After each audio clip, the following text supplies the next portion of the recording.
Hi, everybody. Welcome to LTUE's Edge of the Universe. We have CM Kozman with us to give a presentation on creating believable aliens. Take it away. Yes. Well, hello, everybody. First of all, I would like to thank everybody, including Diana and everybody else who got me on this panel, and everybody on the team whose names I cannot recall due to excitement. But thank you all for inviting me here and deeming me important enough to be here.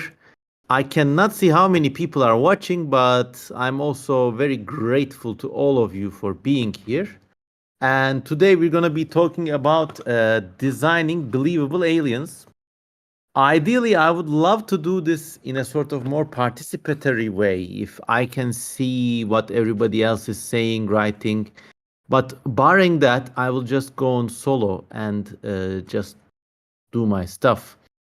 So just a quick question to Diana. Is it possible to get audience feedback at this moment or no?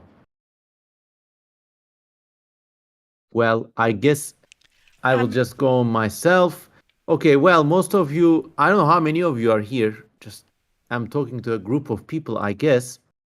Many of you know me as the creator of All Tomorrows and then maybe also this world design project called Snayad, and then some other stuff besides that.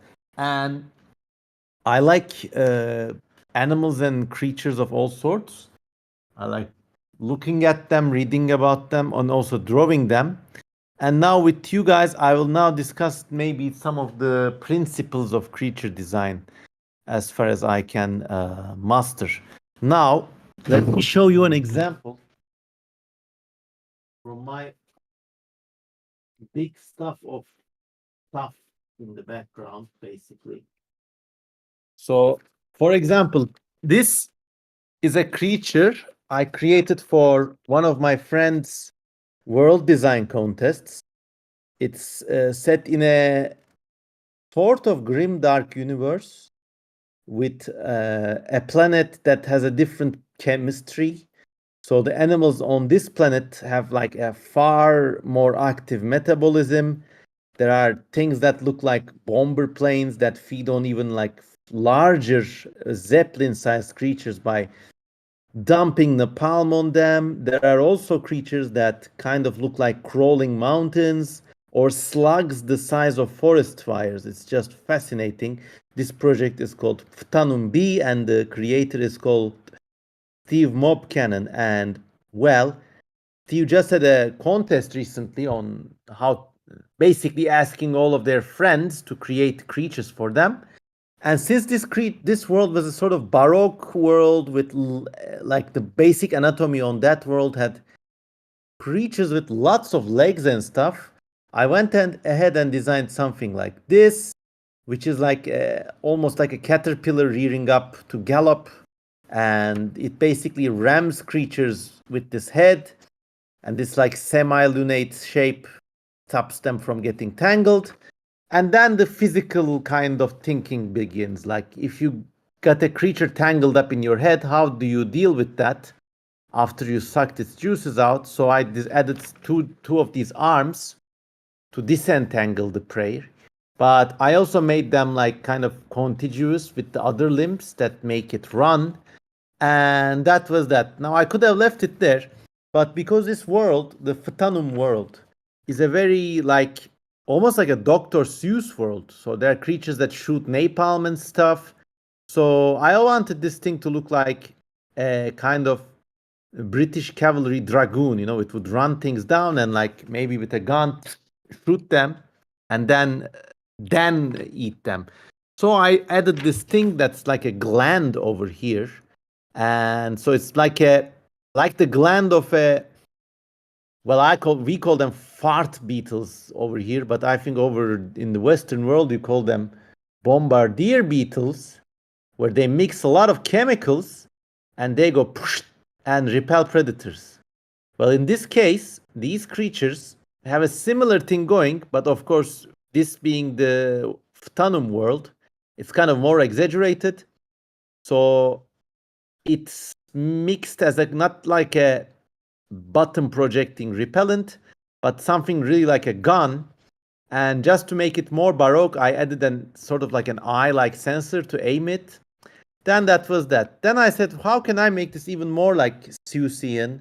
So I added this like nerve ganglion over here.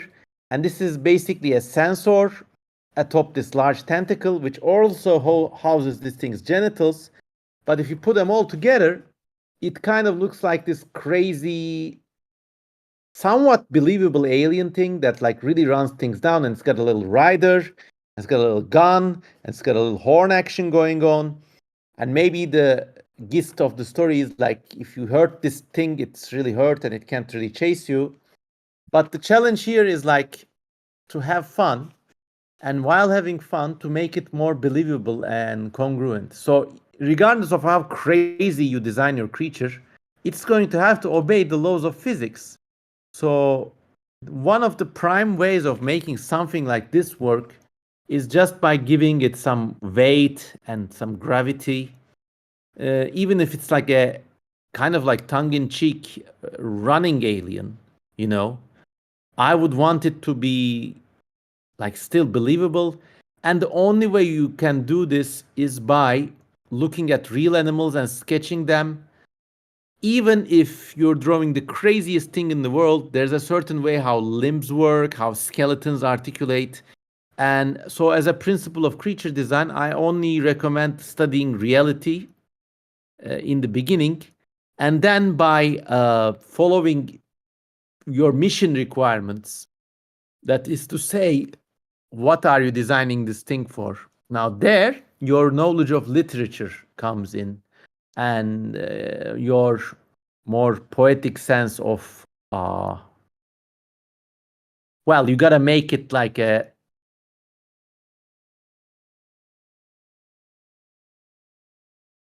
joke. It has to stick somehow, references, allusions, and stuff. So after having a bit of knowledge in anatomy and natural history, you're going to have to read up on books.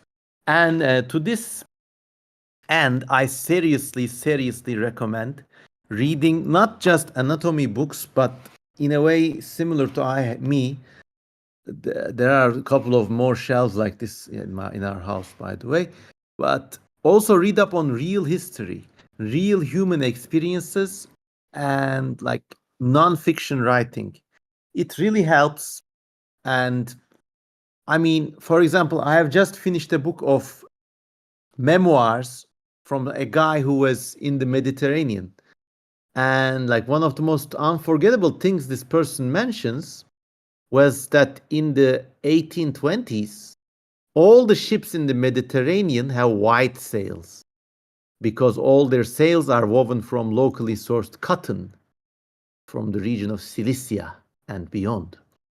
While in the Western Sea, the Atlantic and basically the British Channel and the Northern Seas, all the sails are, for the lack of a better word, shit-colored, because all their sails are woven from flax, hemp, or like some more like ropey rope stuff that goes brown and green.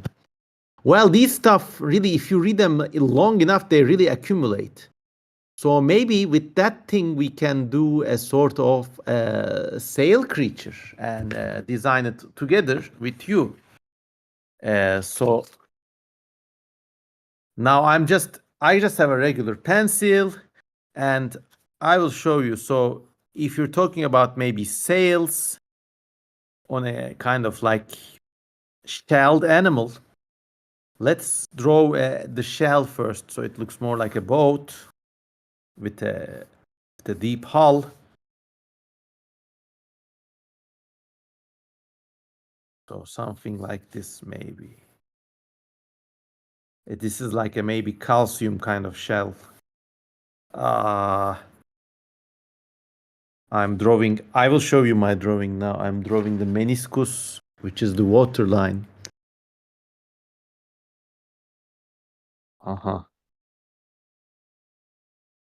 As I told you, like even the simplest literary allusion can launch your concept, because like you have to know about concepts, but then you have to know about the natural history that goes behind it. So we have something like this, a kind of shell, almost like a nautilus shell, extended into a boat-like shape with a keel here. But I noticed this animal has to grow, so I will now add more growth cycles. So I will make something like this.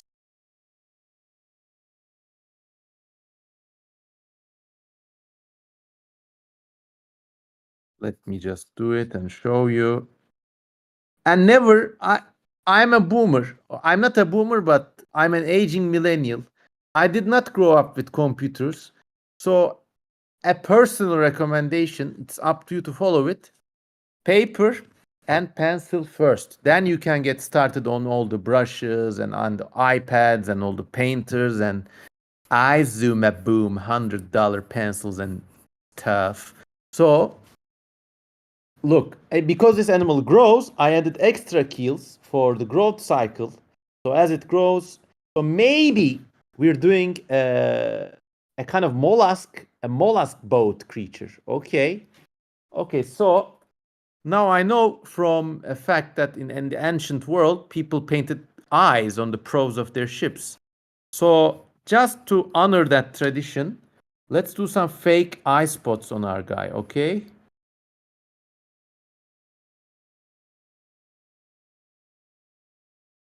And in real life, a lot of animals have fake eye spots. So I added eye spots on every growth shell or on every growth stage. My apologies. So now let's give this guy, well, a beast. So what is this thing gonna do? It's floating on the waves. Let's think about how it's gonna feed itself. Is it gonna eat plants or animals or anything it can grab? Maybe we can do a sort of additional world building. And let's give this thing a lot of like jellyfish type creatures to chase down and eat. So I added a little jellyfish here, and maybe it works by plucking them out of the water with like some adapted tentacles. So I'm just giving it a tentacle to kind of like snatch the jellyfish, so to speak. Now, as you can see, well, as you are about to see, uh,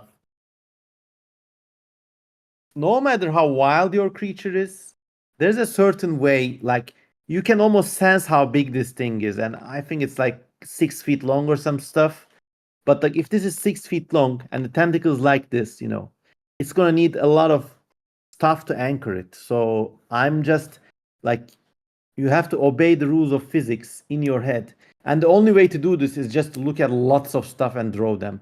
One of my favorite practices actually is to like open a YouTube video of your favorite animals and just freeze a frame and try to draw them. And when you do that, you really get a nice way of how muscles work and stuff. And then you can go on to design even the most weird, esoteric, strange aliens. It doesn't matter. I mean, but you just have to understand how physics work to make them more believable. So now I added a second tentacle, and just there's a harmony of movement as if it's like a. So it plucks these things out of the water and eats them. So let's give it a kind of mouth to stuff them into, like here.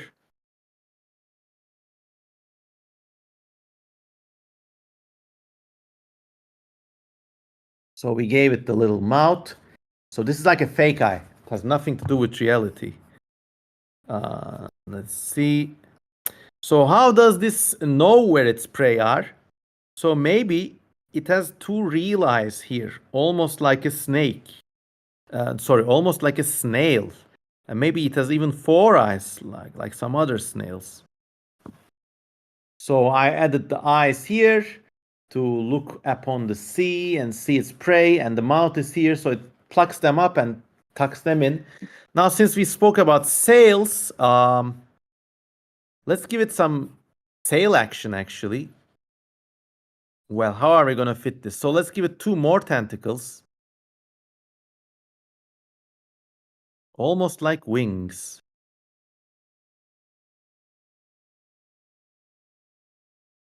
And maybe it also uses them to shade itself. So I'm just drawing the tentacles on this bad boy. Just bear with me.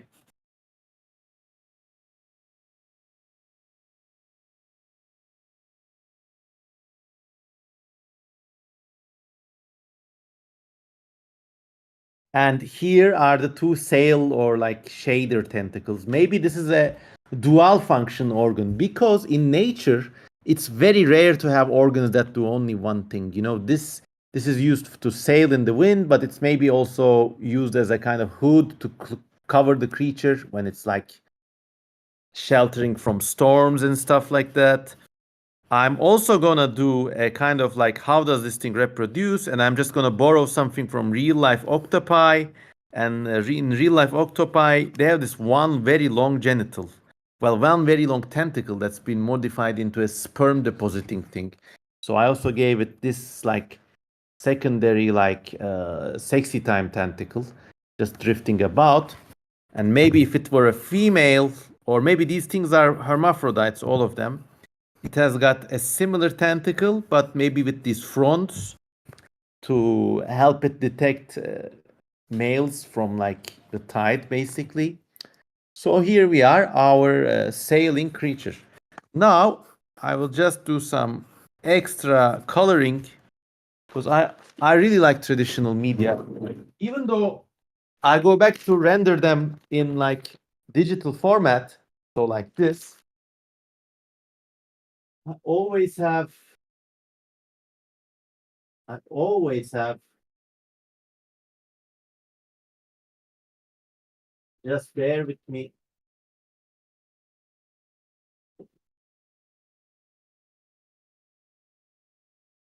So I always have real life sketches like these guys, and I love using paint and pencil. And I just think it's gonna be a lost art in the future. So the more you invest in those, the better you will be rewarded when the time comes. So just have my brushes. Just let me get some brushes and watercolors in this place. Okay. You don't even need anything. It's like the cheapest high school watercolors. Take a look. Well, I do have like a whole lot of other fancy watercolors. Let me just flaunt my stuff here. I do have a whole lot of other stuff, but I mean, I just want you to understand that you don't need much. You just need paper, pencils, and watercolors, and good old human brain Mark 1.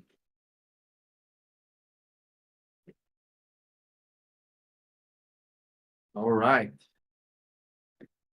So now we're going to color this creature. And if possible, now I can actually take questions, if possible. And so feel free to break in, Diana. Okay, we have our water ball. I'll just do it like this so you can see what I'm up to. Yeah. So let's give this a sort of, well, let's give this a sort of body varnish first. Just also get a water spray, okay? Spray your paper beforehand so it will be frictionless. So as you can see, I'm just like painting the shell first. Watercolors are very forgiving if you know how to work them. You just work fast and furious. Bing, bing, bing, bing, bing, bing, bing, bing, bing, bing, bing, bing, too fast, too furious. Okay, so we just laid the base color down on the shell of this animal. This is not gonna be like an extremely rough and like it's not gonna be a like finished production painting, but I just want you to understand. Look how it's looking. Shell ready. I just want you to understand that you can use traditional media and you just dive right in and do stuff. As the great American philosopher, the Joker, once said in his epic 2006 movie, The Dark Knight, I just do stuff. I wouldn't even know what to do. So yeah, now I'm just adding in the colors. So You I see, just I I mean, do just this have goddamn high school. This costs like literally like 3 cents or something. By the way, since most of you are from the States, I live in a part of the world that's getting harder to live in every day. So if you got any job offers or like sponsorship offers or stuff like that, it would all be very welcome. It would also be amazing if you can go to patreon.com/cmkozman and maybe donate to me a little. You get to see all sorts of new stuff that nobody else gets to see. Plus, you get to see well, you get to support your favorite creature artist. And I also have a YouTube channel where I just talk my mouth off for like long videos on end. So there. so Uh, what color schemes do you end up choosing when you're designing a new creature? Um, do you base that that's a just very based off of the concept, or is it sometimes the environment that you're designing the creature for? well, that's a great question. I mostly use what's on my watercolors at first, like this drawing here. Um, then I look at natural references. For example, now this has a gray shell and like purple or brownish or reddish fleshy bits. And let me just add some blue for the sea as well. So, But this is just a preliminary thing. The way to do is after I finish this, I will probably look at some reference books, and I'm gonna show you a great reference book if you give me a second. I just need to work a bit fast to like so do you like you. drawing a lot from the reference that you're using for the creature, the inspiration from it for not just anatomy but also the color schemes, or do you like to branch out more and recommend more experimentation for a new artist? Well, as a new artist, just look at nature, but when you're drawing, don't look at nature. Try to follow the image of what you've seen in your head. So now this is just our preliminary thing. And like when the time comes to render this fully, I just also do the water line because this is just below the water, you know. Uh, well, there's several ways you can go about this. Look, I'm just gonna pick some references for this now, okay?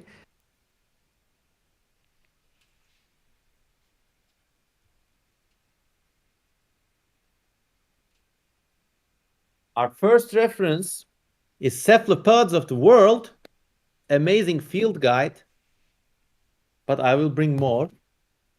Our second reference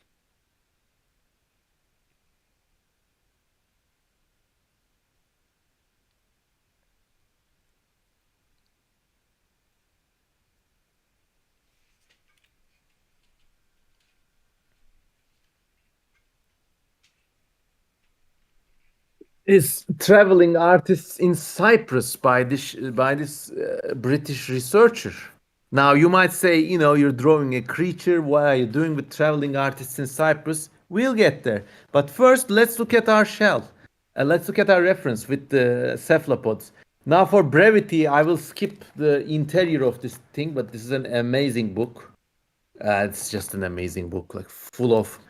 It lists nearly all main kinds of cephalopods, but kind of out of date. But let's look at nautiloids first. We noticed that there's a lot of orange and stuff on their shells. Now, it was my mistake to make this all gray and dreary, uh, but we can correct this.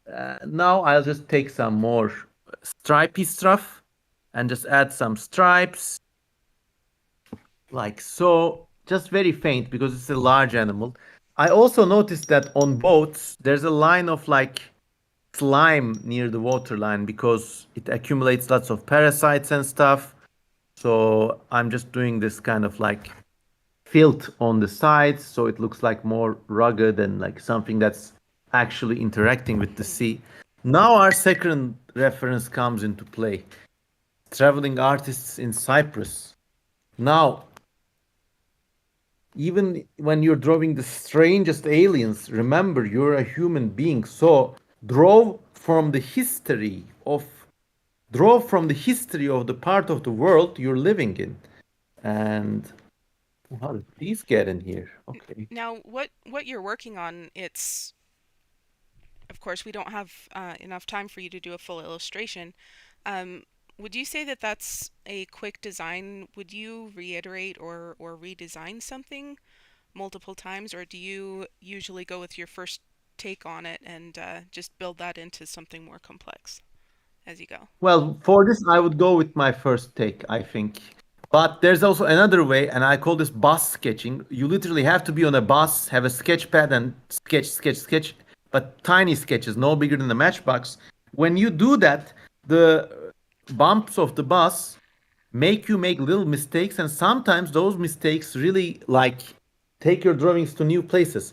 So look, from this Cypriot book, I have this drawing of a ship with yellow sails and a very faint blue line along the middle.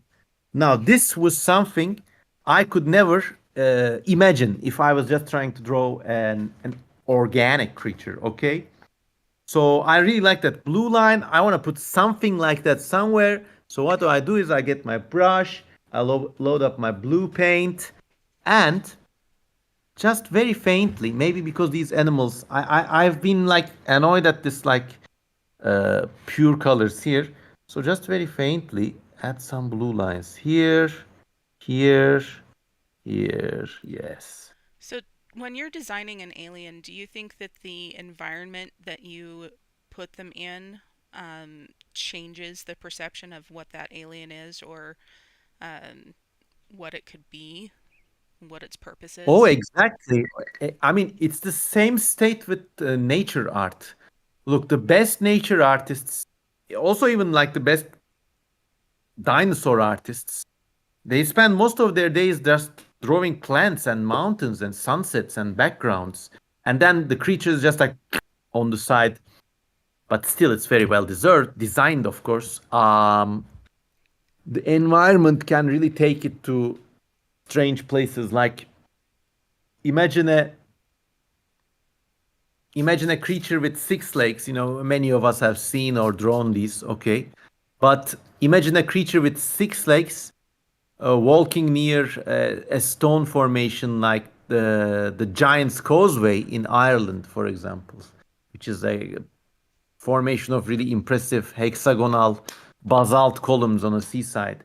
Now that takes the viewer to a wholly different place than if you would do maybe the same six-leg creature walking on a desert or just animal naked.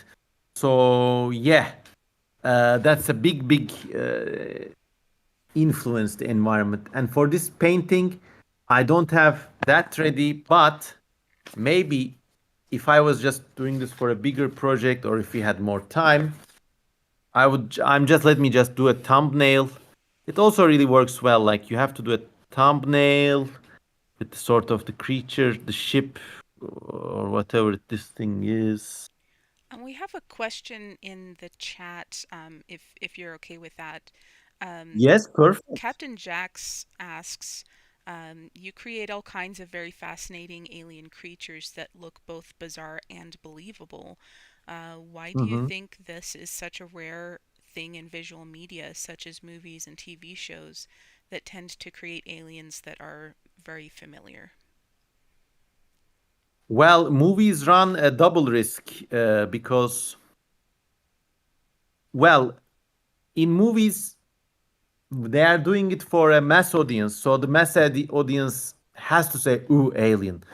So they end up resorting to templates. Even before the age of AI, people use these things called mood boards, which were like plagiarized images from other movies or books or whatever to get the sense of what they wanted across. Of course, I would say that in the sweet spot between the 1960s until the maybe mid 20s, mid 2000s, we had the possibility of people like Lucas, just George Lucas, pushing on their vision, and they get to some very strange and counterintuitive but memorable places. So, like, just going back to the previous thing, like, if I was to do a landscape with this ship creature, maybe I would include a kind of marina in the background with like sails of real ships, really meticulously rendered. So the contrast between the human-made ships and the ship animal would be even like more intense. So that's how I would lay this thing down. Well, to go back to the other point about movie creatures and stuff, well, in this present day and age, I think creative people are not valued in the industry because the it's become a corporate job, and there's a guy in the beginning saying I want an alien, blah blah blah. But the most memorable creatures in films come even down to like strange movements. If you're familiar with, for example, Ray Harryhausen, the amazing animator with, I mean, he did King Kong and he did all sorts of creatures and dinosaurs in all sorts of films. One of the things I can never forget about Harryhausen's work is where I think it was the Valley of Gwangi, where there's a dinosaur. It's a very old-fashioned dinosaur. But when this dinosaur is like getting ready to attack, its tail drags in the ground. But instead of just standing there, Harryhausen makes it wiggle like so I don't know. It's a behavioral trait, and it just stood with me so much. And this is obviously like you see, Harryhausen is somebody who knows his way around nature, life forms. So you also need to have designers whose breadth of vision exceeds the purview of their immediate given tasks.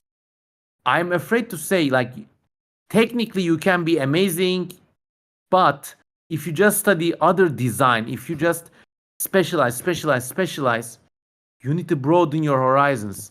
And then creativity is nothing but being able to bring something from this shelf into this shelf, cross fertilization, lateral thinking. Now, the more you do that, the more creative you will be. If you only study your peers, you will all draw like your peers, which might be amazing, but it may not go that extra mile. That And now act I'm that actually, sorry. sorry, that actually leads into another question that we just got. B.A. Simmons asks, what experiences do you have in designing sentient aliens as opposed to animalistic ones, and do you have any examples that you could show? Well, yes. Let me just show you. Let me just show you something nobody else has seen. Are you ready? I was keeping this notebook when I was 12 and 13, and it was my Encyclopedia Galactica, where I tried to design alien intelligent forms that were so outside of the norm. I was just doing these. So I was coming up with creatures like this. Basically, I realized that a sentient species needs to have something to manipulate the environment with, some sense organs, and that's that. So I came up with like crude but weird things like this. This is called a rotosymmetral. So it's a creature that has the same form of front and back. It's a form of symmetry that never exists in our world. Got these tentacles that alternatively double as a tail or a mouth, and it uses them to like manipulate the environment and stuff. So, like, how do you want your alien to live? So I made lots of things like this, and I was like, I in each I had a point in not making them human-like. And boo, oh boy, this book was amazing. So these things. Obviously, at one point, I realized I'm also like running into patterns of my own, and like all my creatures kind of resemble things drawn by some of my favorite life forms and the works of my favorite artists. Is that But where you get a lot of your ideas?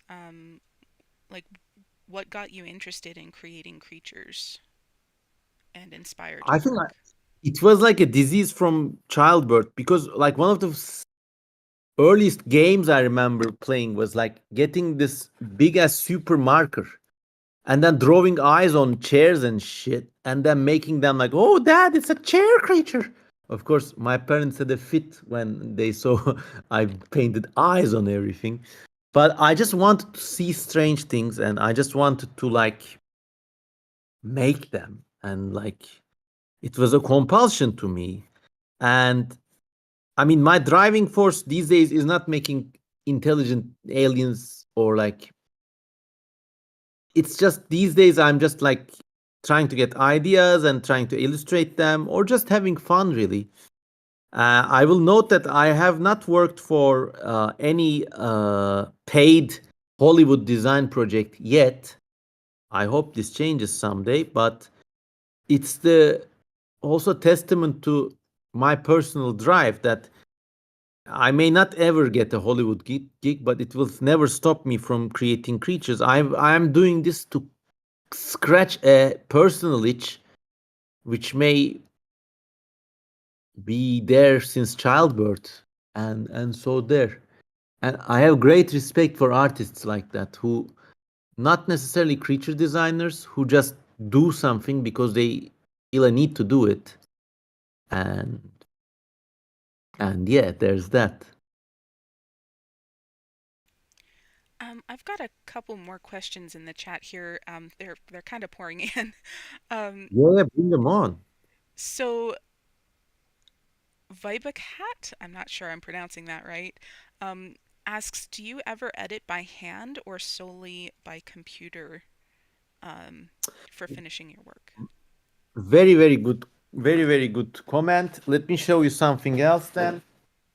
I'm like one of my biggest running projects these days is this thing called Snayad, where I design like I have an entire world full of animals like this, and this is one of the working files. So if you realize this is just like hotel ballpoint pen mixed with some artist markers, but usually like just whatever I can get my hands on. But I have a consistent style. For example, if you notice that there's a forelimb missing and there's a note I left to myself saying replicate, which is to say replicate this arm and place the shadow behind it so it looks like this leg. So I have like a lot of technical workarounds like that. What I do is I scan this, and there's an action in Photoshop called threshold, which reduces it entirely to black and white, including these blue bits. It changes it into a bitmap format, a PNG format, and there I can enlarge it as much as I want and like add in some more details. I add in digital screen toning. So I drove the. I have a really nice workflow, and if you go to my website cmkozman.com/snaiad snaiad.html, you will see the workflow there. Starts with sketches, which become drawings like this, which get scanned, fixed, cleaned, screen toned, and then colored. And then when you manage the process, the production becomes really fast. Like there are hundreds and hundreds of creatures like this for the Snayat world. And So there. um, Captain Jax asks, have you ever read about an alien creature in a story and had to draw it? Oh yes, actually, when I was drawing those like symmetrical childhood aliens, I was really inspired by Arthur C. Clarke's Rama series, which has these like really wild alien intelligences. I still think it's one of the best books about believable aliens. And there they had like a race called the octo spiders, which are these like shambling creatures that have like semi jointed but tentacle like legs. And they communicate by changing color. And that really struck with me. And I realized that an intelligent species had to have like manipulation organs, sense organs, and a way to communicate. Because communication and social life are essential to intelligences as we know them. And so I spent a lot of time drawing aliens from Rama. I was even a big fan of like the oldest Star Wars books before Disney bought the franchise. So, like in the Star Wars universe, there are a lot of novels, and they mention a lot of creatures in these. Like, I mean, there was like something called the Yisalamir, which was like a salamander-like creature that was like force resistant, and it had huge claws that grew into the trunks of trees, and it just stuck there, and then basically like fed on the tree while using its force resistance ability to fend off predators that use the force. Well, it works in the Star Wars universe. So I always did illustrations of these things, and it was like it's a great art taking the written word and transferring it into a visual image, and I, it's a great exercise that I recommend to you all. Let's take one more question. So, okay, let's go with this one. I'm interested in this one too. Would you say that when you're designing an alien, are you looking at form more importantly or the function of the alien? Like what Mm, it's supposed to do or what it's supposed to look like? 80% form, I think. I mean, like you can give me a prompt. You can say that design me a creature that evolved on a planet where there have been skyscrapers for 50 million years. And then for this, I can design something like a huge gecko or something like a huge train of geckos, maybe. Or maybe one big animal that looks like a 5 meter long snake with 5 pairs of legs with suction cups on them. So pop, pop, pop, pop, pop, walking. And like these are all workable concepts. To me, the best concept now is the 5 meter tall, and I'm just sketching it for you, 5 meter long gecko train sucker limb creature. So I'm just drawing a very, very, very crude sketch for you. And then maybe it looks like a constellation. Now I can like put this in a photocopier, enlarge it into like a bigger paper, and then draw around it, and then make my creature. But ultimately, I think personal aesthetics really play a role in this. Like, even for like a scientific concept, you know what it's gonna do, but it's in the depth of your soul somewhere. I don't know. Like, I think I'm a lot more mystical about this thing than I pretend I am. All right, everybody. Thank you One so more question, much, maybe. Mr. Kuzman. We're actually out of time. Okay, don't worry. I would love to have more questions. But thank you so much for your presentation today and your time. That was wonderful. That was methodology for creating believable aliens with CM Kuzman. Next up in this room is going to be 10 rules for successful world building. Thank you so much for being here. Can I ask you, how can I listen to this talk? Just stay here? We're live on YouTube actually, and you'll be Oh, able to go and view them again later. okay, okay, great. Well, thank you so much, Diana. Thanks to everyone who got me here, and thanks to everyone who listened. Patreon.com/cmkozeman. Also, if you're a United States citizen, if you want to do something, just get me out of this part of the world. Hit me up. Goodbye. Thank you. Bye.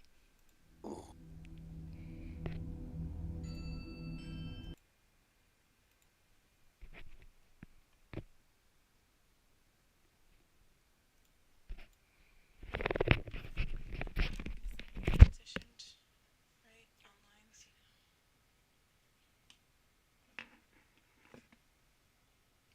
Oh, it is. Okay, good. Yay! Good job. Just don't remember getting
But subject to some very strange technological problems.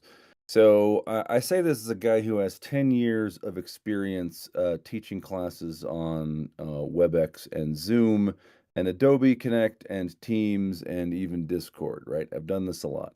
Somehow the technology has kind of goofed out on us today so that I have to show my presentation in presenter mode, and that means it hides everything else. So what that means is I can't join you in the chat, which ordinarily I'd prefer to be in there reading things that you say, and interacting with you in written communication, as well as making verbal responses to questions you pose to me in writing. And I can't even see my own camera. I have no idea if I'm centered in camera. I have no idea if anybody is even out there, and I have no idea what questions you're putting to me. So this is going to be the most solipsistic presentation on world building ever. But perhaps the way to do this is I'll treat this like I'm going to sort of, rather than have a dialogue as I would prefer, I'll sort of walk through this something like a monologue, and then shut down the presentation, and then hopefully I can like join you in chat, see you in chat, and have a conversation. Um, so we're already off plan. That's what I'm telling you. If you don't know me, I don't have a slide introducing myself. I'm Dave. My 17th novel came out in July. My 18th comes out in January. I write science fiction and fantasy, principally for adults. I've written for kids as well. I'm also a consulting editor with Bain Books, and been kind of a fixture of the Utah scene for a few years. Um, you can follow me on Twitter, David John Butler. My website is davidjohnbutler.com. You can find me there and find my mailing list, etc. Now, this was the slide I started with, or the title slide I started with. But one of my problems is I have difficulty shutting off the creativity. So after I put together a slide of 10 tips, I had some other ideas. So I've got I think 12 slides here, and I'm going to talk through all of them, seeing nothing but the clock, and then see if anyone's out there still and wants to have a conversation. I put world building and world telling actually in the title deliberately, and I guess let me start by saying this. I think that a bias towards world building is the wrong thing. I think a bias toward doing lots and lots and lots of world building is a trap that will prevent you from writing your novel. It will prevent you from writing a novel that is readable by ordinary human beings. It will leave you cycling over larger and larger piles of handwritten notes. You should have a bias for describing the world, not a bias for building it. And a bias for describing the world means a bias for writing the actual novel. So I have 12 ideas I want to talk to you about. One, you need to read everything except your genre. You hear bad advice from writers all the time. I appreciate the irony and the meta nature of that comment, right? It is true. You hear terrible advice from writers all the time. One is when writers or editors say you need to read everything in your genre. I have a technical response to that. Bullshit. Okay? You do not. Indeed, if you spend all your time reading everything in the genre, you don't have time to write a book. Now, by the way, it's of course a writer, existing incumbent published writers, of course editors in the system have every incentive to say this to you. It's great for them if you feel compelled to read everything in the genre. You go out and buy all the books, yay, and you don't bother them with yours, okay? You don't need to read everything in your genre. In fact, there's a terrible pitfall there too. People who are really well read in their genre, middle reader fantasy. I know all the books, I've read the classics, I've read all the current stuff. I'm reading Publishers Weekly and I know what's coming out. Are at a terrible risk that when they write, all they can do, in fact, look, as human beings, right? Our uh, our right brain, our unconscious mind are not visible to us. Okay, there's a big piece of our processing that happens out of view. So we don't really know how creativity happens. But for sure it is recombinant. That is, it takes existing elements of our experience, things we have seen, things we have read, and it reconfigures, repositions, grinds that grist up, and then orders it as a new creation. Okay, so you can't put anything out that you haven't first put into your experiencing and reading soul. And if all you put in there is middle reader fantasy, what's going to come out is not great, interesting middle reader fantasy. It's going to be regurgitated pulp. It's going to be is everybody else's stuff just mushed together. Okay, it's very important that you read outside your genre, regardless of whether you care about world building at all. Okay, forget about world building. You need to read outside your genre.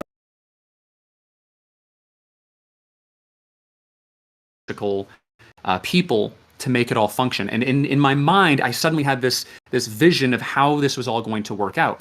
And I pulled out a whiteboard on the Discord call and I drew it out for everyone. And we stopped laughing. We stopped laughing. And then my youngest brother, on the right, the picture on the right there, he's the one all the way on the end. My youngest brother, Caleb, is a game designer. He designs board games, he designs card games. He is excellent at it. And prime ministers, and you have the same pop music and the same makes of automobile, and the museums are on the same locations and the same streets in Chicago, right? And so much of the world's already there. You're still the elements you're creating, right? And certainly, if you are trying to create a world that is different from Earth, it's a vast challenge. There's no aspect of human knowledge that you are not likely at some point to run across the need to simulate on the page, right? And you see all the time the limitations of a writer's experience when you get to the point where you go, oh, she doesn't know anything about this. This is pure bluff, right? Oh, this person clearly has no experience with business because this is nonsense. Or this person clearly is trying to describe religion, but is actually a totally secular person because this is not what religion is like, right? That is going to happen to you, right? The challenge is the more glorious for the fact that it is impossible, okay? There is no real solution to it. You can't even look, even if you go get help on all those points, and slow yourself down and become collaborative to get experts on the business or the religion you don't understand, right? You're just taking a risk that they make a mistake. I mean, it's an impossible challenge, and that makes it an amazing quest. And the only responsible thing you can do is to do your best to try to know everything. What an amazing, what an amazing call to adventure. So, I think if you want to be a great world builder, stop reading in your genre and start reading nonfiction. Okay, start with whatever nonfiction you find is accessible to you. Uh, Maybe that's biography. I found biographies, I mean, sometimes they're intolerably dense, but usually they're pretty light, right? Maybe it's history, but push yourself. Go to the bookstore or the library and browse. Read things about psychology, or about economics, or about political systems. Read anthropology. Read about burial customs. Okay, you never know what you read that's going to spark an interesting idea, and the more you know, the better you can simulate on the page and in the mind's eye of your reader a credible, believable world.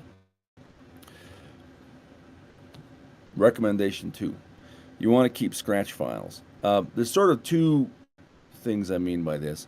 One is you want to keep a place where the randomly encountered ideas that strike your attention, that you like, can get piled up as kind of a treasure chest for you to go rifle through afterwards. Okay?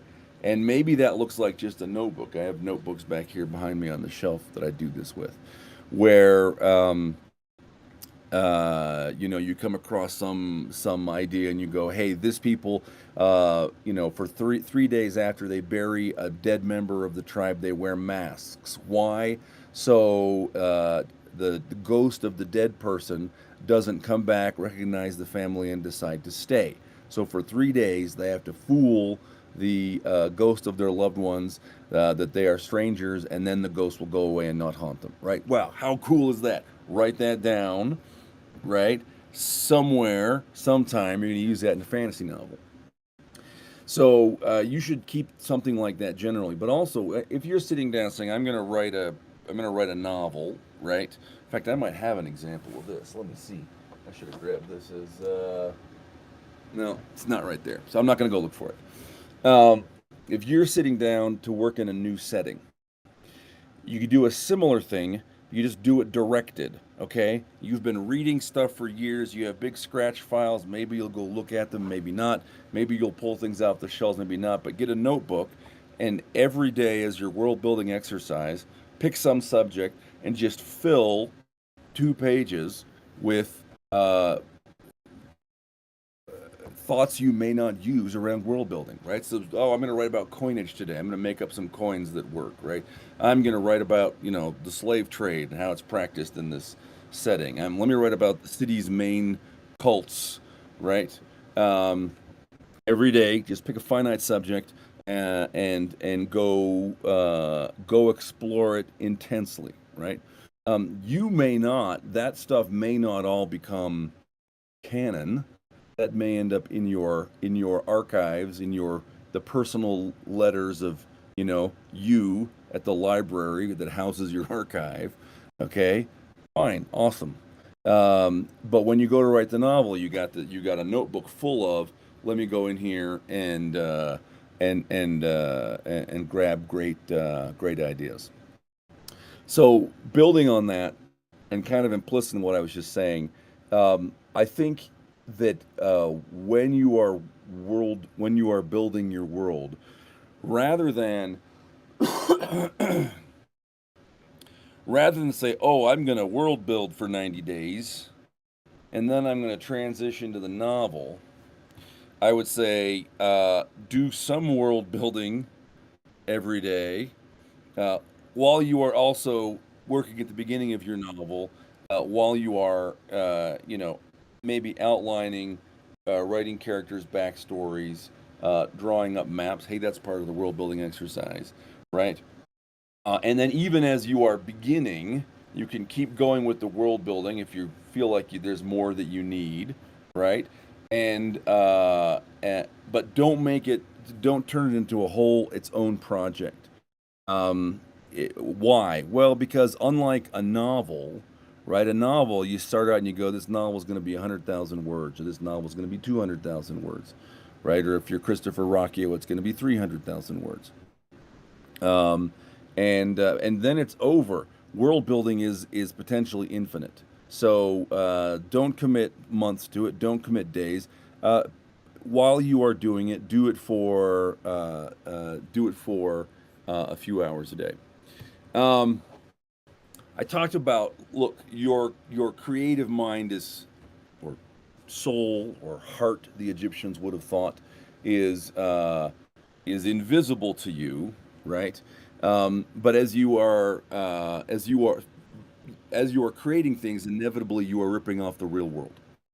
So you can't avoid that. What you can do is you can rip off the real world intelligently. And usually, I think the most successful way to do that is to take off, again, you got to read economics and history and philosophy and sociology and geographical studies, right? So you can know what kinds of constellations of things make sense together. But rather than ripping off a single culture wholesale, right? Oh, these are like the Arabs of my world, or these people are like the whoever, right? They're modeled on the Cherokee. Um, Model 5 different people, right? Take things out of 5 different cultures, or 10, right? Say the marriage customs of so and so are super interesting, and I like the burial customs of this people. Look, you're doing that unconsciously anyway, right? Just do it consciously. I like the star lore of these people, and then look at what you've assembled and say, okay, does this make sense? Does it feel like it has internal cohesion? Do I need to go tweak any of it so that it works in context? All right, here's some big words.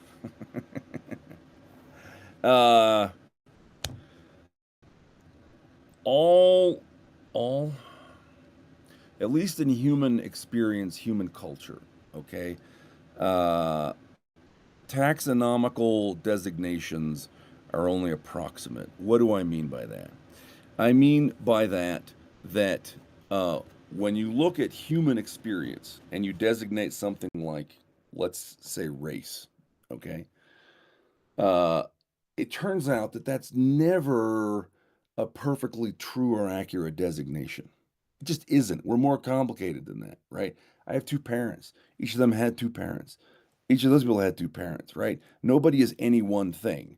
So our brains process by kind of putting people into approximate, bubbles, right? Uh, she's Irish and he's Lithuanian and that guy over there is Mohican, right? So that is, by the way, those designations are only approximate, but the same is true for language. There is no hard boundary between one language and another. There is no hard boundary between one culture and another. Where any 2 cultures or languages or religions touch, this is a metaphor, right? Because these are not geographical things, but there's a space along the border where people are kind of one thing, kind of the other, or they see themselves one way, but somebody else would look at them and see them as the other thing. So, look, why does this matter? Well, when you get down to you may, especially as you're jotting down, oh, who are the big cultures in my fantasy kingdom? And then there's the elves, and my elves are purple. Um, Fine, but as you are getting down into translating that actually into the story, like just remember those are all approximations our brains use because they have to use them. Actually, people are much more complicated than that. And so writing is verisimilitudinous, is realistic. It feels right. It has good ethos. It connects to the reader, a good pathos. Um, when those taxonomies kind of bleed together. So look for ways to do it on purpose, right?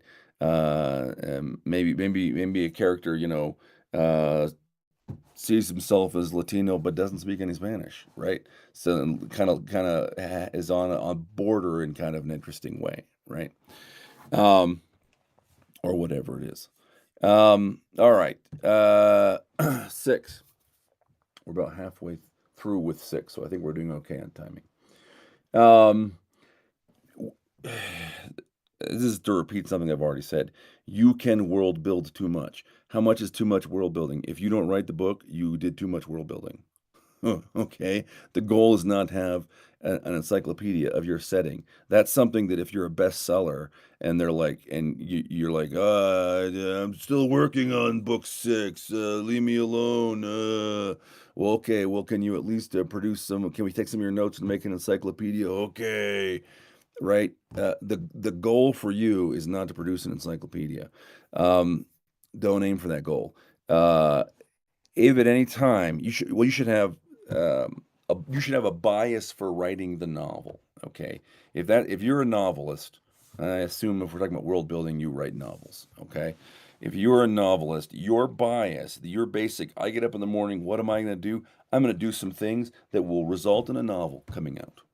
Okay, my bias is for action that produces a novel.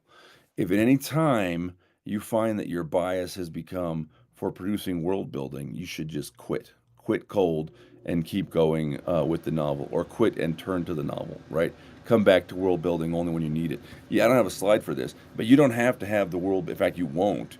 You won't have the world building done in one sitting. You'll go back to it and you'll add to it, right? And organically, as you're writing in the story, you'll go, oh, I've never thought about musical instruments for these people. What would be a musical instrument that makes sense, right? Oh, well, probably, whatever. Um, so it feels weird to say I know in a class on world building, but you should have a bias against world building. So 7. We are prey. Tolkien did this, okay, and following in his footsteps. And Tolkien is amazing, but following in his footsteps, we have all made the same mistake. And Tolkien is sophisticated enough that he probably realized what he was doing. We tend to describe our fantasy settings as if, or science fiction settings, or whatever, right? As if we are describing objective facts, right? Then this person was queen, and her reign was good, and she was popular, and then this, and she died of dysentery, but then her son came to the throne, and he was bad, right? That bears, at best, a cartoon relationship to the reality, to how these things work in the real world. Okay, there are I believe in objective facts. They're out there, but they are knowable only with difficulty. And mostly, what we don't have is factual beliefs about our knowledge about our culture, or objective knowledge even about history. We have point of view. Okay, now just to give you like one example. Okay, in our real world, we don't agree about facts, much less what the meaning of the fact should be, right? So, January 6th, right? 2021, January 2026, or January 6th, 2021, something happened in Washington, D.C. What was it? Well, according to some people, it was a peaceful demonstration to encourage Congress to do the right thing to combat election fraud, right? Citizens peacefully assembling. And according to some people, it was an armed insurrection which left all of our elected representatives in terror and nearly overthrew the government, right? And we're all sure that one of those interpretations is batshit crazy, right?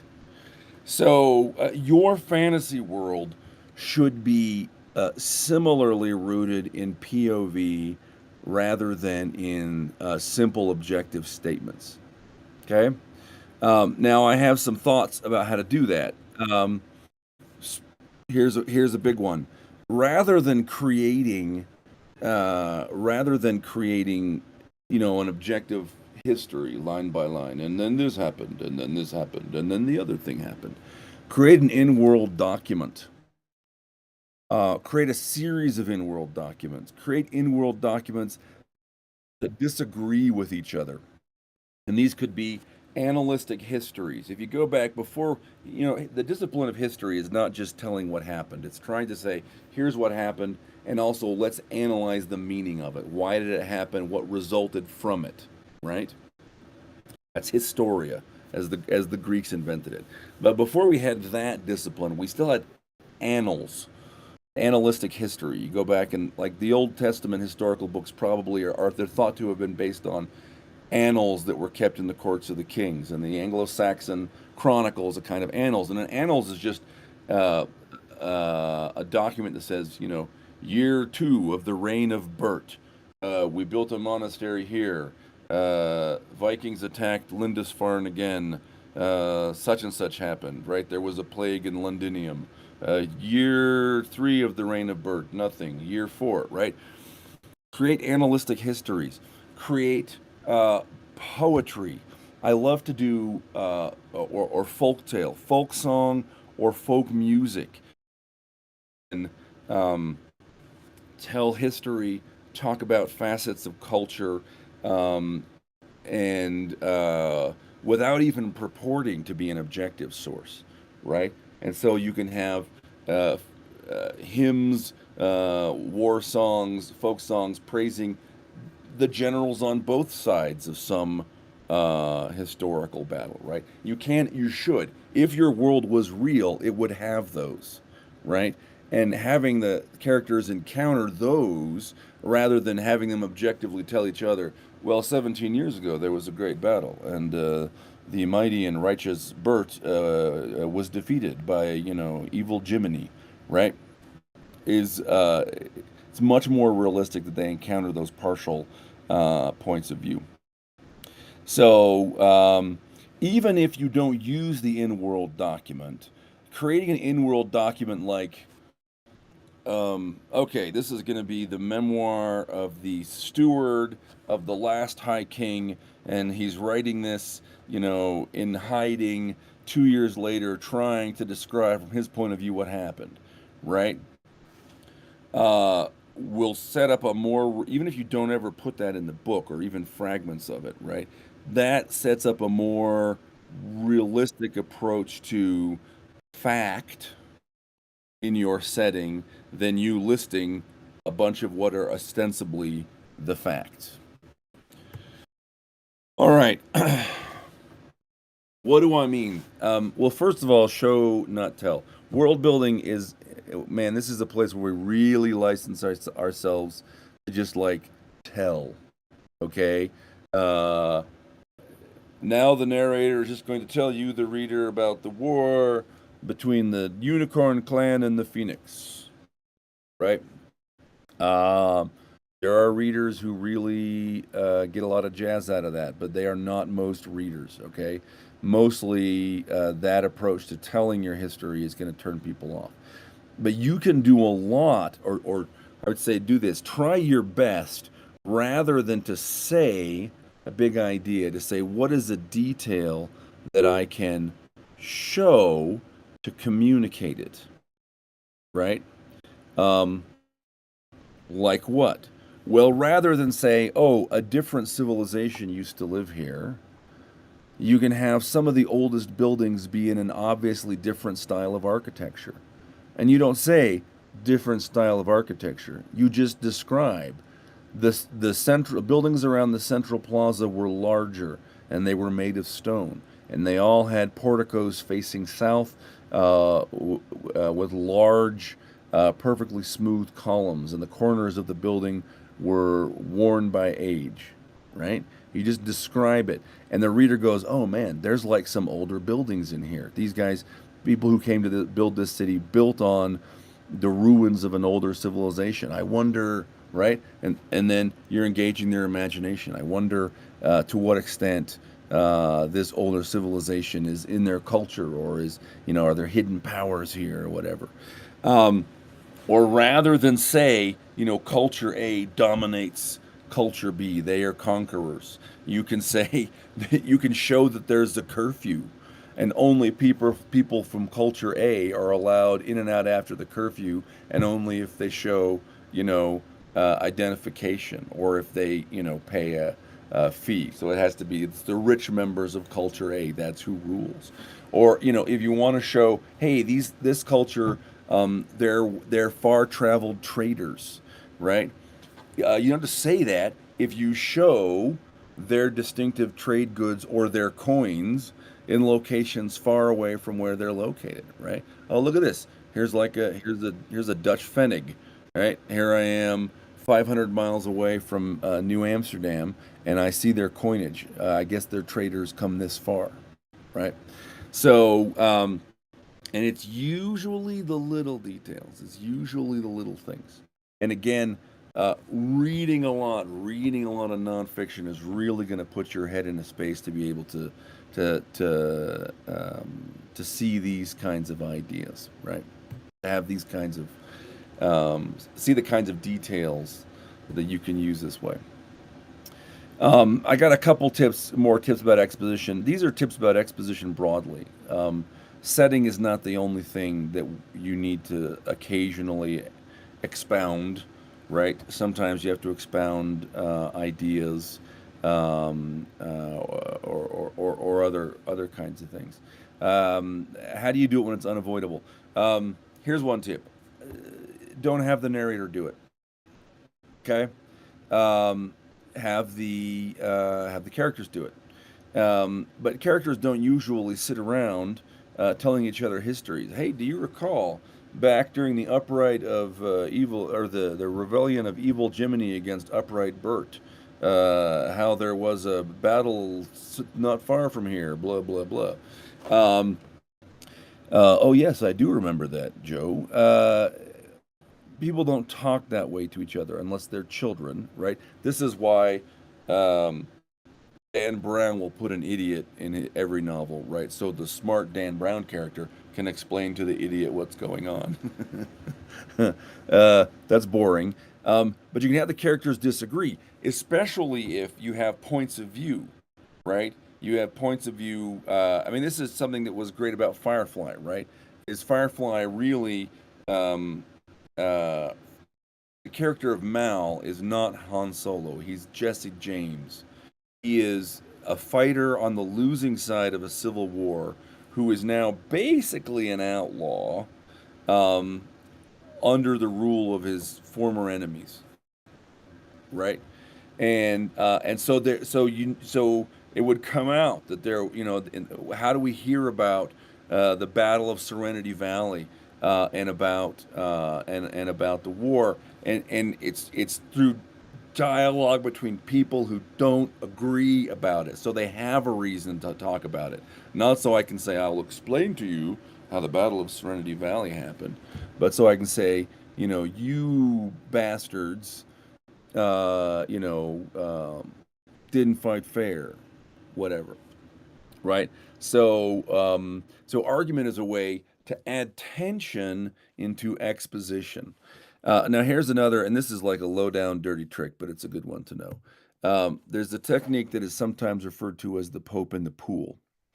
And again, this is we're talking about exposition techniques, so we're at the fringes of world building discussion proper, and these are techniques you can use to deal with other things besides just world building. The phrase comes from Godfather 3, where there's a scene where they have to talk about the finances of the Vatican and how that works, and it's complicated and it's dry. So to make the scene work, they set the scene in the Vatican's pool. Okay, and so you see, popes and cardinals are swimming and stuff, and the whole time you're thinking, wow, what? The Vatican has a pool? Oh, of course the Vatican has a pool. Wow, that's weird. kind of cool though. And that allows the filmmaker to sort of slip the complexity past you. You want to see a more recent example in a film that is a great film and you should see regardless. The Big Short, a film about the 2008 real estate collapse. Over and over again, did things to try to give you some kind of a visual stimulation to create conflict or humor or wow, there's an image. While somebody explains something to you. At one point, there was Margot Robbie drinking champagne in a bubble bath while she explained. I forget what it was. Or there's a great scene where oh shoot, the actor from The Office. Anyway, see, this is where if I was in the chat, you would all say his name, and I can't see the chat. The guy from The Office is getting a lap dance that he does not want from a stripper who was explaining to him how she owns, I think it's like 5 rental buildings or something, right? Like a person who shouldn't be given maybe any credit, but not for certainly 10 buildings. But the real estate, the causes of the real estate collapse, which could be made dry, are made funny and interesting because he's sitting there. You're distracted by the spectacle of this guy in a suit, right, who doesn't want a lap dance but has to pay for one or he can't talk to this person. And what he wants is the lecture, right? So the Pope in the Pool says, look, if you have to have exposition, do something to distract or entertain people at the same time. Okay. Maybe that means the character giving the exposition is in the stocks and people are throwing things at her, right? I don't know. You think about it. But if you have to give straight exposition, don't give it alone. Do something to keep interest high. All right. Here's my last slide. You need to break your world like Jim Steinman. Who is Jim Steinman? Jim Steinman was a music producer. He produced Meatloaf's "Bat Out of Hell." I think he also did "Bat Out of Hell" too, and he produced a lot of other stuff. It was he did things that are big, big over the top arrangements. There's an interview with Andrew Eldritch, the frontman for Sisters of Mercy. Okay, who about his song "This Corrosion." So Eldritch broke with his early bandmates, and they sort of fought over who was going to use the name Sisters of Mercy. Andrew ended up kind of winning that fight, and he wrote this song basically to rip his former bandmates to pieces. Right? This corrosion. Hey now, now, sing this corrosion to me. And they hired Jim Steinman to produce it. And his comment in this interview was, we wanted Jim Steinman because Jim Steinman is the one person who in the history of rock and roll, no matter what you wanted to add to the song, it's not too much. Oh, a boys' choir? Sure. Oh, also a girls' choir? Let's do it. Oh, the sound of big machines revving in the background? That sounds great. Explosions and gongs when the chorus starts? Yes. Right? So, over the top, thorough, systematic, as big as you can. What's the point? When you are world building, one of the ways you can make a mistake is you can accidentally write a world that is too much in stasis. Sometimes game worlds can be like this. Not necessarily. Game worlds can be better done, but sometimes when a game world is created, we're sort of capturing a moment in time, and everything is actually basically balanced, and the world kind of works. And that's not a good world for your story. Your story needs your protagonist, and that means your world, the world of your story, has to be broken. Now, it's broken at a scale determined by the nature of the story you want to tell, right? So if you're telling a story about a child in a village in the forest, the village needs to have some kind of problem, right?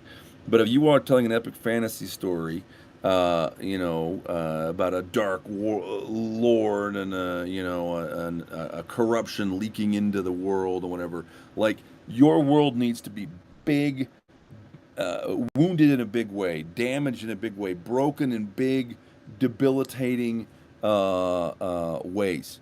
Look for ways to make your world wounded and bleeding.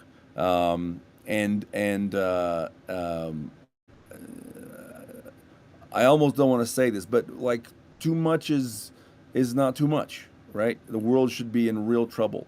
Um, is there a Dark Lord? Yes, great. Oh, is there also, maybe not even related to the Dark Lord, a leak of primal chaos into the seams of the world? Yes, that is also true. Is there also a plague that is devastating the land? Yes, that is also right. Break your world like Jim Steinman. All right, I have been doing this as a 42-minute monologue, so I am now going to shut down my, there's my screenplay gone, and I need to get into the cat chat. Okay, so, I am just scrolling down to find any comments I need to respond to. Questions for Mr. Koseman. Oh, here we go. You guys not see the slides? You gotta be kidding me. You gotta be kidding me. Wow.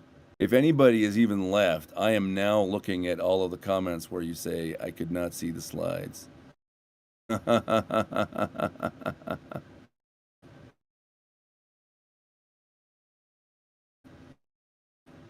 Okay. Puff Bookworm, you are very kind. Thank you. I will share the slides. So let's see if I drop them.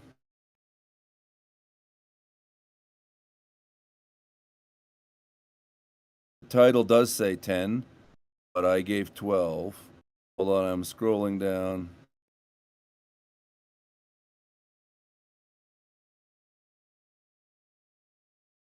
Wow. Okay, let me see if I can first of all put the PowerPoint into Cat Chat.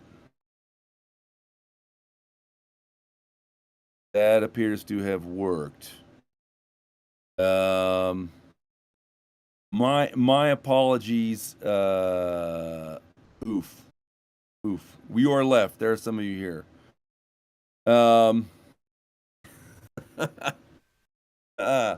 Well, you guys can't verbalize other than through the chat.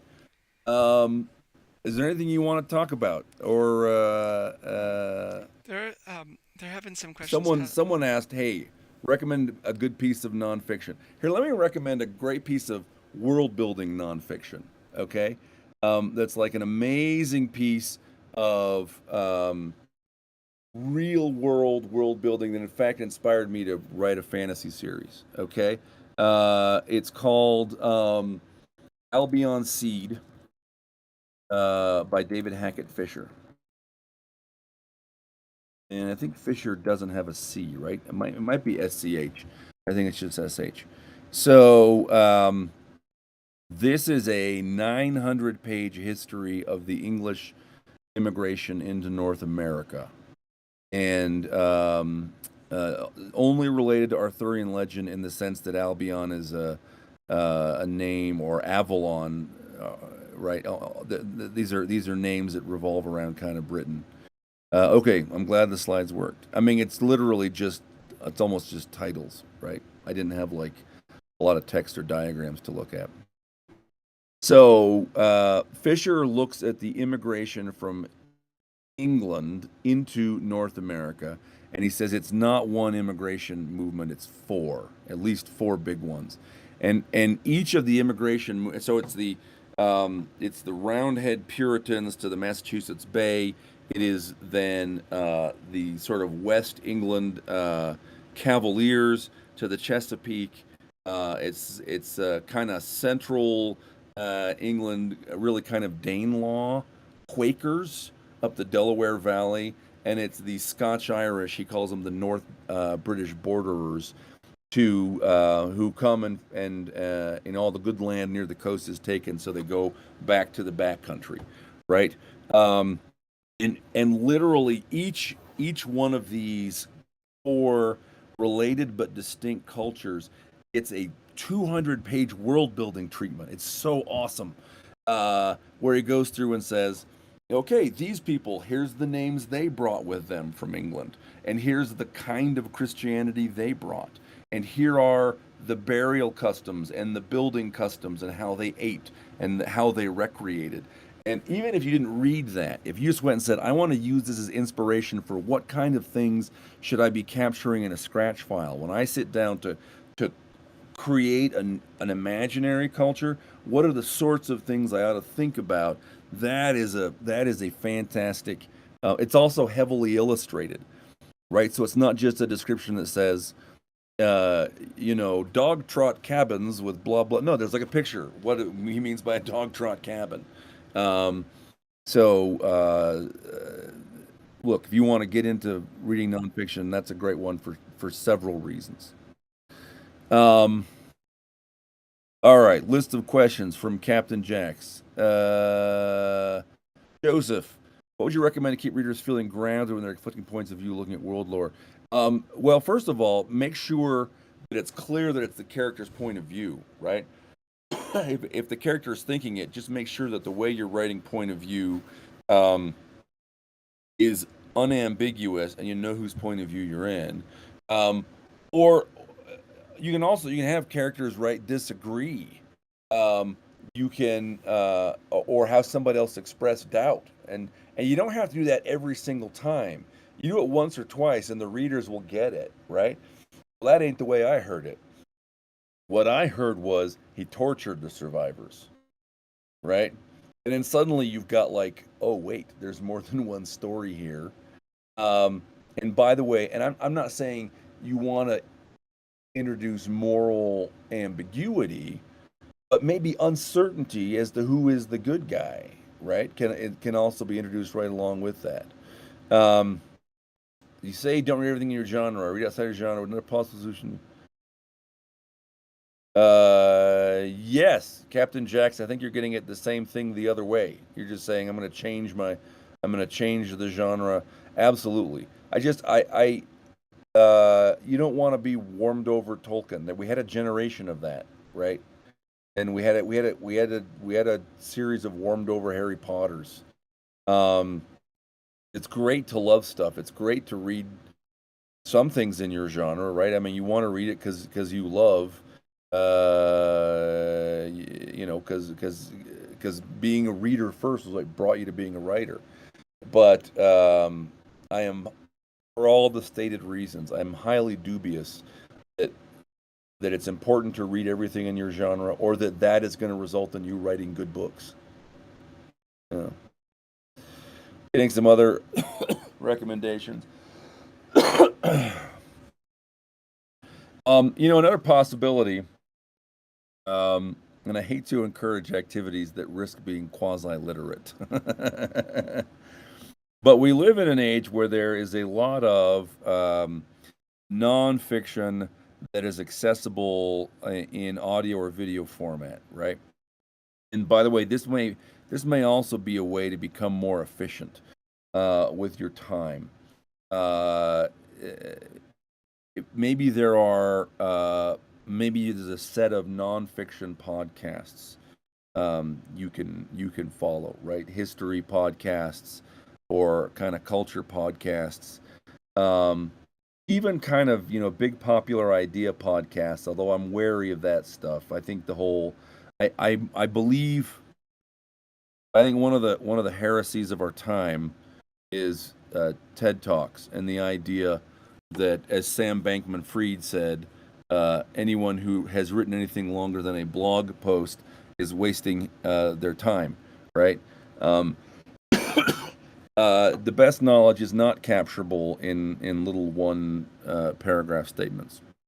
So I'm way more interested in trusting of really detailed, long kind of podcasts that yeah, something like Ken Burns's baseball or Civil War kind of documentary.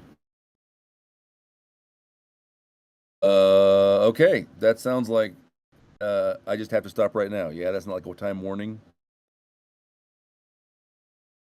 Yeah. Okay, well, thanks everybody. Sorry for all the technical jazz. Mike, I think you made a comment that I didn't get back to, but you are right. The Pope in the pool is tricky. Absolutely.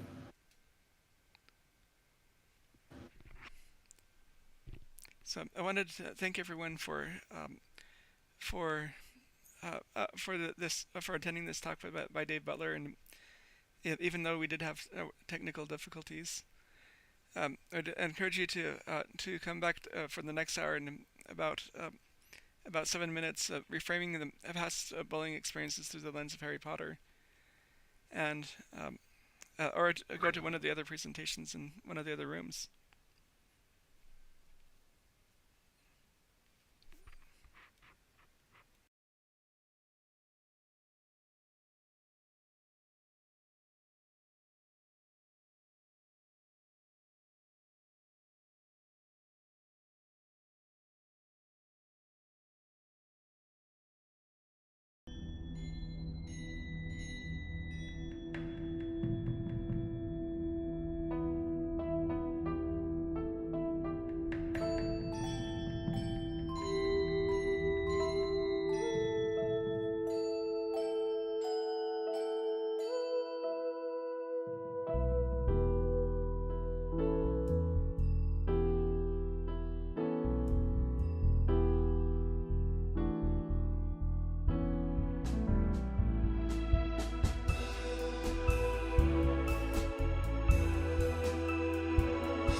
Hi everybody, just wanted to update you a little bit. Our original presentation on bullying experiences through the lens of Harry Potter unfortunately will not be occurring this hour. It's going to be replaced with Jana Brown covering genre definitions and tropes. Hope to see you then.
Hi, everybody, and welcome back.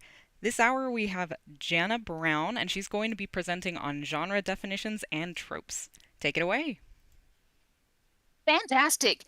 I am so glad to see people here. This is always a really, really cool event.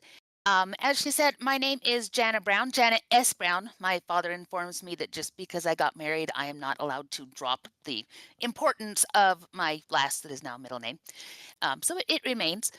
And I have been involved in publishing and especially working with science fiction and fantasy for almost 30 years. My first magazine was the Leading Edge back in 1990. We're not going to tell you the exact year, but it was a long time ago.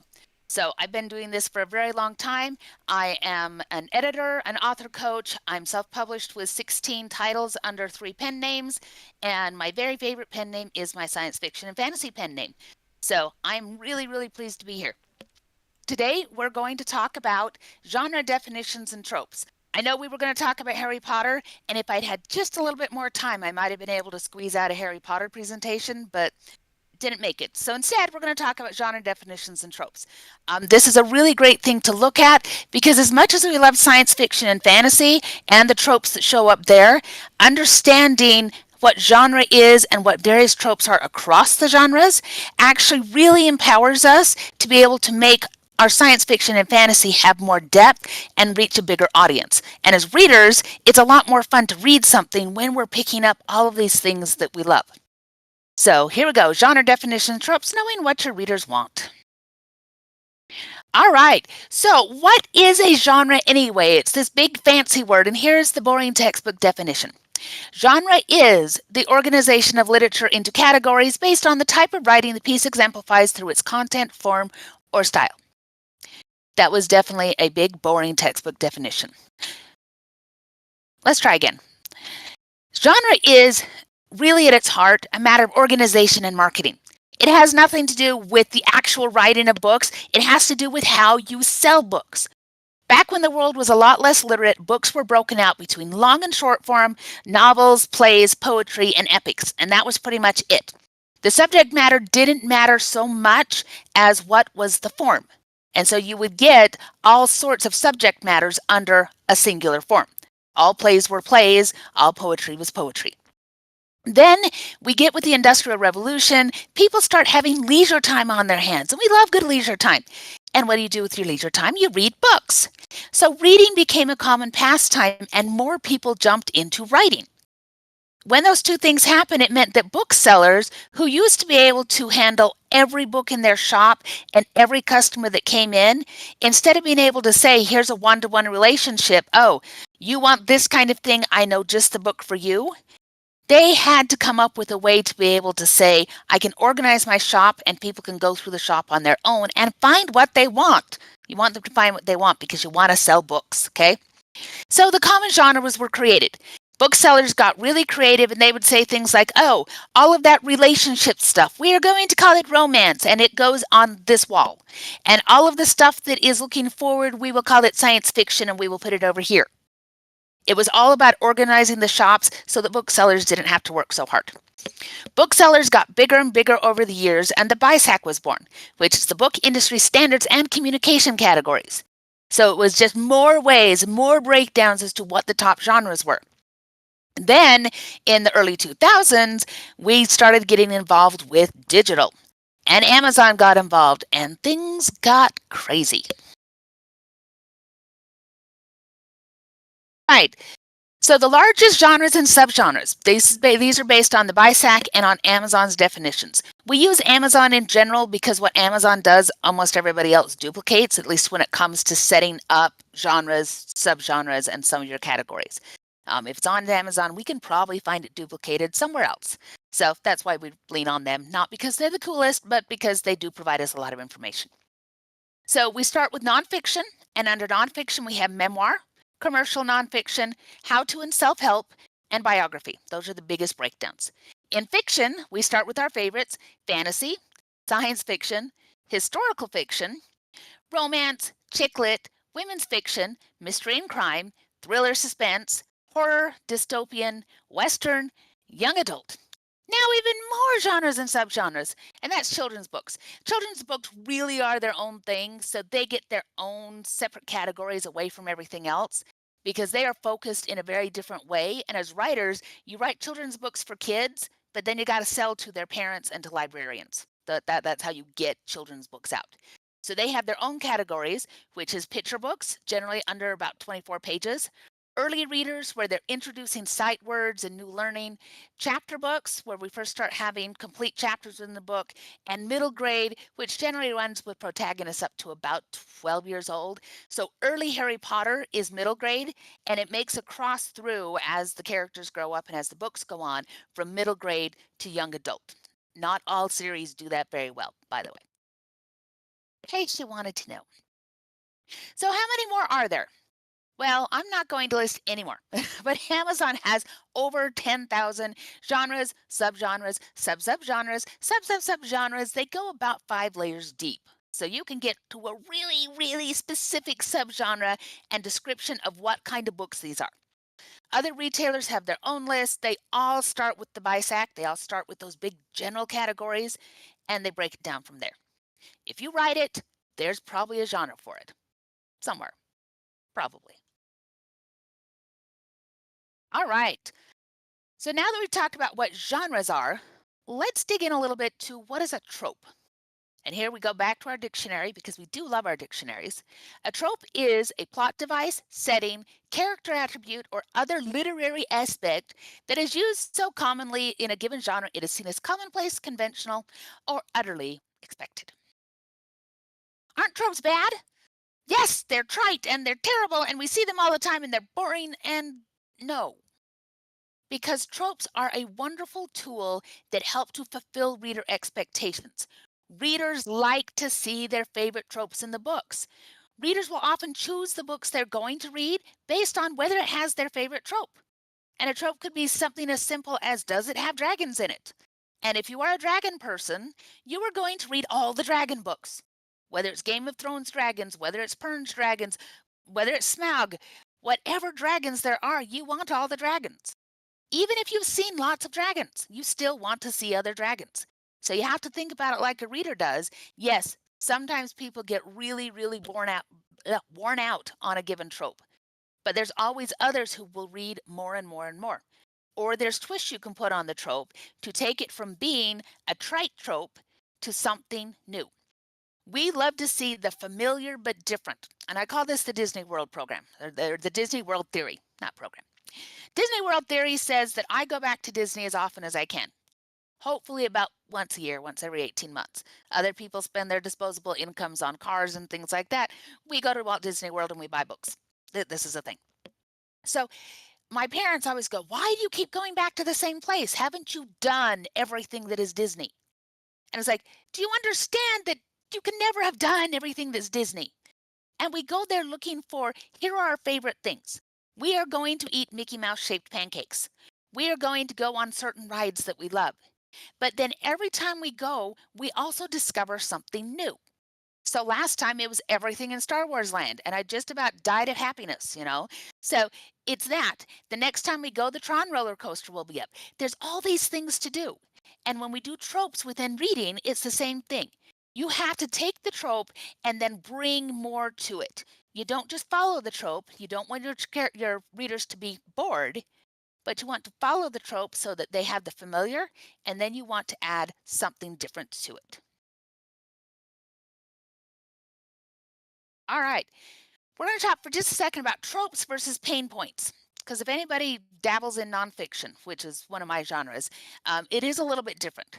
So in nonfiction, when you're doing research to decide what kind of nonfiction book could I write or how could I make my nonfiction book sell, we're looking for keywords and we're looking for pain points. Nonfiction solves problems.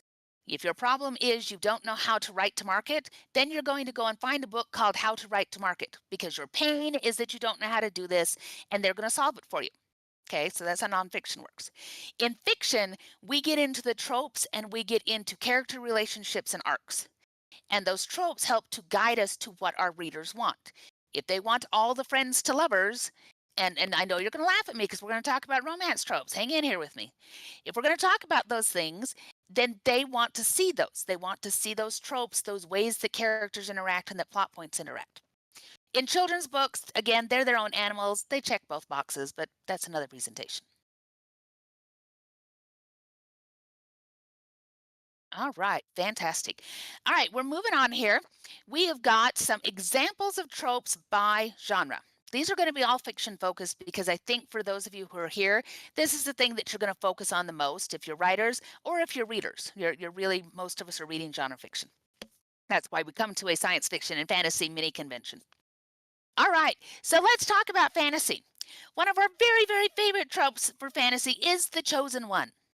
And you guys know all of these. There are so many chosen ones out there, and you can go back many, many years and still find chosen ones. This particular trope is well used sometimes. It can also be one that people say, I cannot stand another chosen one. I was actually looking at a book the other day that was called The Mother of the Chosen One. And so the idea was that her daughter was the chosen one in this fantasy thing, and we were getting the story as told by mom. And it's delightful. And it's a nice twist on that trope because while there's all the chosen one things going on to her daughter, the book we're actually reading is how does mom deal with the fact that their daughter is the chosen one and doing all the things? And it's just delightful because it's that nice twist of the familiar trope of the chosen one. However, we're doing something totally different with it. We also have Dark Lords and Ultimate Evils. We are currently reading Lord of the Rings with my 10-year-old daughter, and we're right there. The chosen one is Frodo and Sauron, and here away we go. And oh, guys, we're breaking her heart. We really are. King Theoden is dead, and spoiler alert, and Pippin just fell, and now we're with the hobbits, and oh, and she's just so wrapped up in it. It makes me so happy. And she's terrified of this Dark Lord. So your Voldemort, your Sauron, any of those things, it's an ultimate evil, and it's very often in these kinds of stories, good and evil are very distinct. And when you have these Dark Lord stories, you may have a little gray in the middle, but mostly you've got the good guys and the bad guys, and we want to see the good guys overcome the bad guys. That's part of the trope. In grittier fantasy, the good guys may lose, but that's also a different kind of trope and a different kind of audience. So it's understanding also how we twist these. Can the Dark One win? With Mistborn by Brandon Sanderson, it takes place after the Dark Lord won, and this is what happens when you've been living under that kind of realm. So there's interesting ways to twist that up. Often fantasy has magic. We're told that that's kind of the difference is that between fantasy and science fiction is that fantasy has magic and trees and science fiction has robots in outer space. You know, it's mechanical versus natural. Fantastical races. I don't need to get into the list, but there's a lot of them. But the idea that we've got these different races and then how do they interact with each other? How do they interact with humans? What kind of adventures can be had? All of those kinds of things. And we see those races change as different people have really put their mark on the industry. We always think elves and dwarves and this, that, and the other. And a lot of those really started with Tolkien, were really defined by him.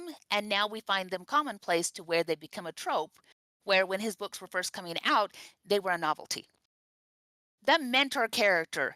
As we all know, we've seen it in Disney and every place else. The mentor character is amazing. They help our young person become a chosen one and learn all the things. And the vast majority of the time, they are not long for this world. Sometimes mentors escape their fate and are reborn as something else, but very often the mentor character is dead meat. And that's part of the trope.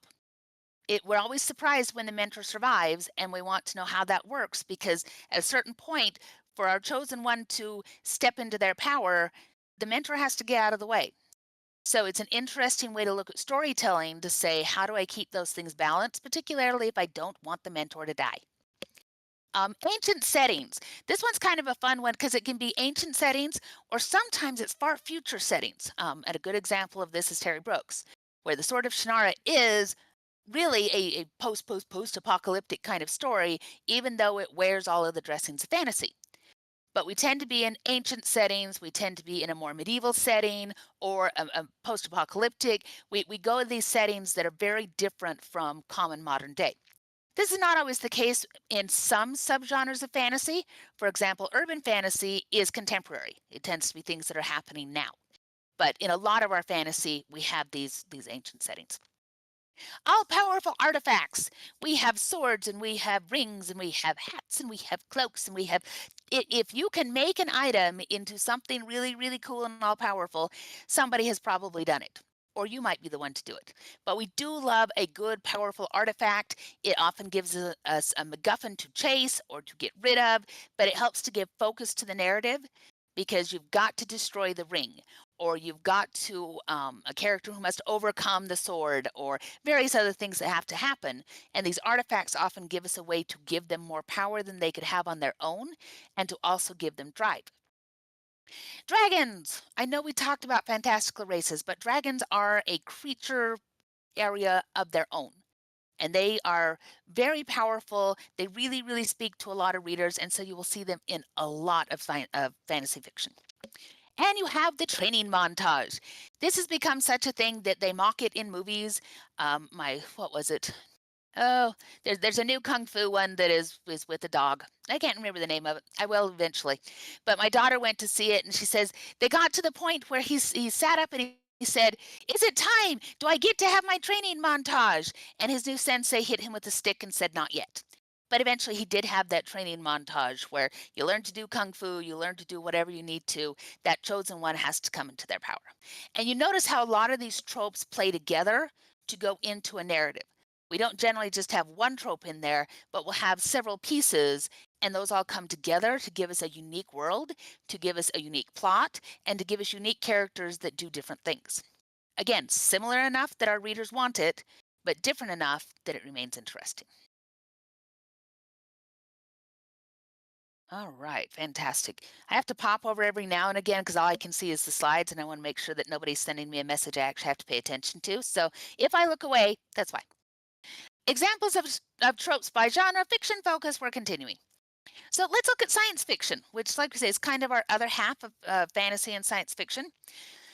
Science fiction, first contact, the first time that we meet aliens, the first time that aliens come to Earth, the first time that we take off and go to various places and encounter whatever is there.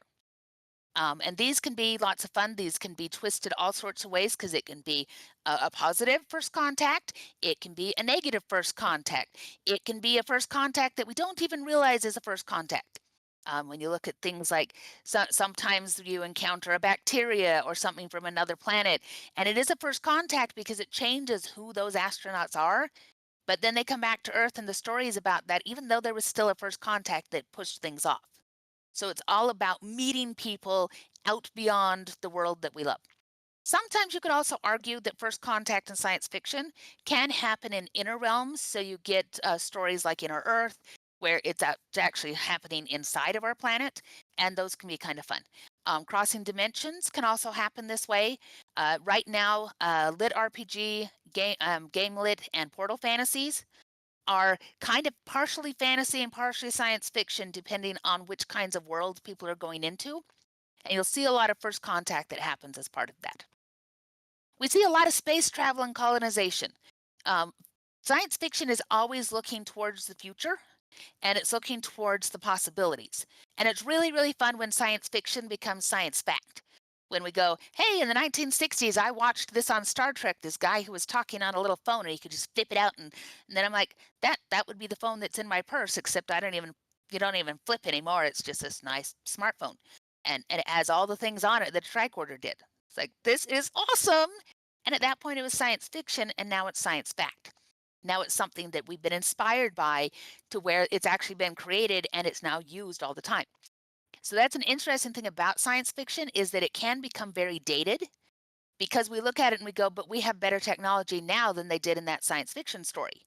But if you go from the point of view of the author writing at the time, it was all brand new and all what could be. So this is part of what I love about science fiction, because it's changing all the time. We often have robots in our science fiction, robots or androids or whatever you have, but you have some kind of an artificial intelligence that is able to walk around to accomplish things that can become friends, that can become enemies, because I can't do that, Hal. I can't do that, Dave. Dang it. It's no good when I mess up my own jokes. Anyway, so when you've got the Hals and others that become a problem. So robots are really interesting because they can go so many different directions. Often we play with time. and try to figure out the time travel paradox. If you go back and kill your grandpa, would you be alive to have gone back and killed your grandpa? We ask those questions.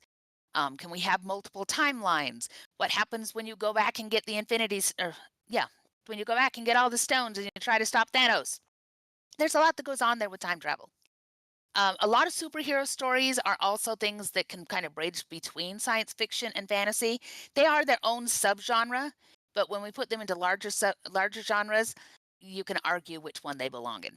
I generally put them in science fiction, but you could argue it. So we talk about time travel. We talk about parallel worlds and dimensions. The multi-universe idea of, every place there's a version of you doing something. And there's a lot of fun to be had in those stories and in exploring, are you evil in that other universe? And you can always tell because you got a goatee. And for guys, if you've got a goatee, and for a woman, it tends to be if you dress provocatively. Or if you dress really conservatively, and you usually dress provocatively. But it's that exact visual opposite that tells us, we've got an evil parallel universe going on here.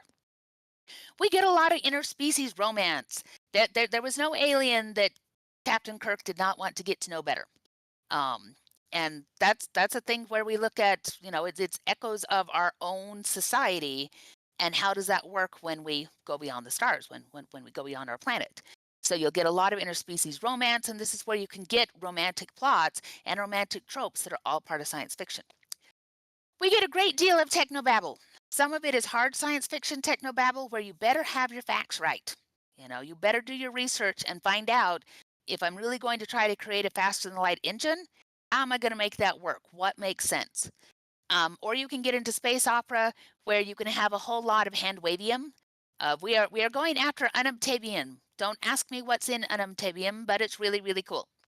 I also can't say that word very well. But it's a lot of hand-waving. We talk about it, and it sounds very technical, whether or not it actually means anything.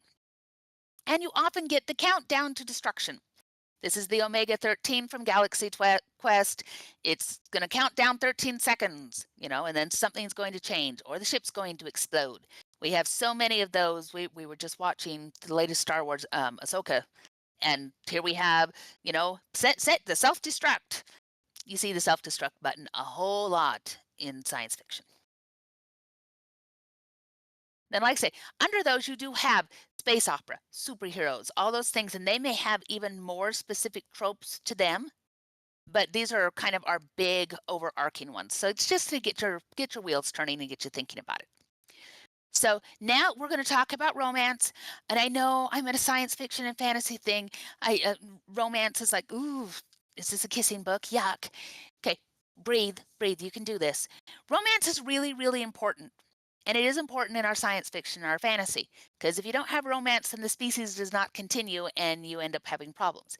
It is very, very often that we have romance as a subplot within science fiction and within fantasy. Currently, fantasy romance and science fiction romance both are selling very, very well. So don't scoff at the numbers because people are laughing all the way to the bank. Romance and relationships adds depth to our characters. It adds depth to our plots. So it helps when we understand what are the tropes of romance. So when we talk about romance, some of the tropes we talk about the love triangle. And I know some of you are groaning. The love triangle is my personal least favorite. It makes me crazy because I always feel like she's very, very wishy-washy and she should just choose. And that's why they came out with the Why Choose books, where she ends up having 5 or 6 or 12 mates. And that is its own special thing that we're not going to talk about today. But it's a thing, okay? Secret identities. All the time in romance, we have the secret prince, the hidden heir, all these things. You see this in science fiction and fantasy all the time, where they're going to fall in love, but he's hiding who he really is, or she's hiding who she really is. So you've got this secret identity going on, and it's going to cause problems for the plot, and it's going to cause problems for the relationship. You get friends to lovers, those two wild kids who have been running around the fantasy countryside for so long, and they find out one day that really they do like each other a whole lot more than they thought they did. The stuck together or proximity romance. We do see this in a lot of portal fantasy, where you might get 2 people from Earth that end up on another planet, end up in a video game, and while they didn't really like each other before, because they are always together and it's the 2 of them versus this crazy world around them, you'll see a lot of romances develop from there.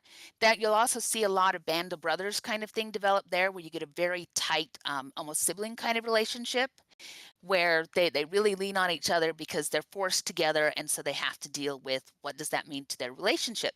And it could be a platonic relationship, but there's a relationship there.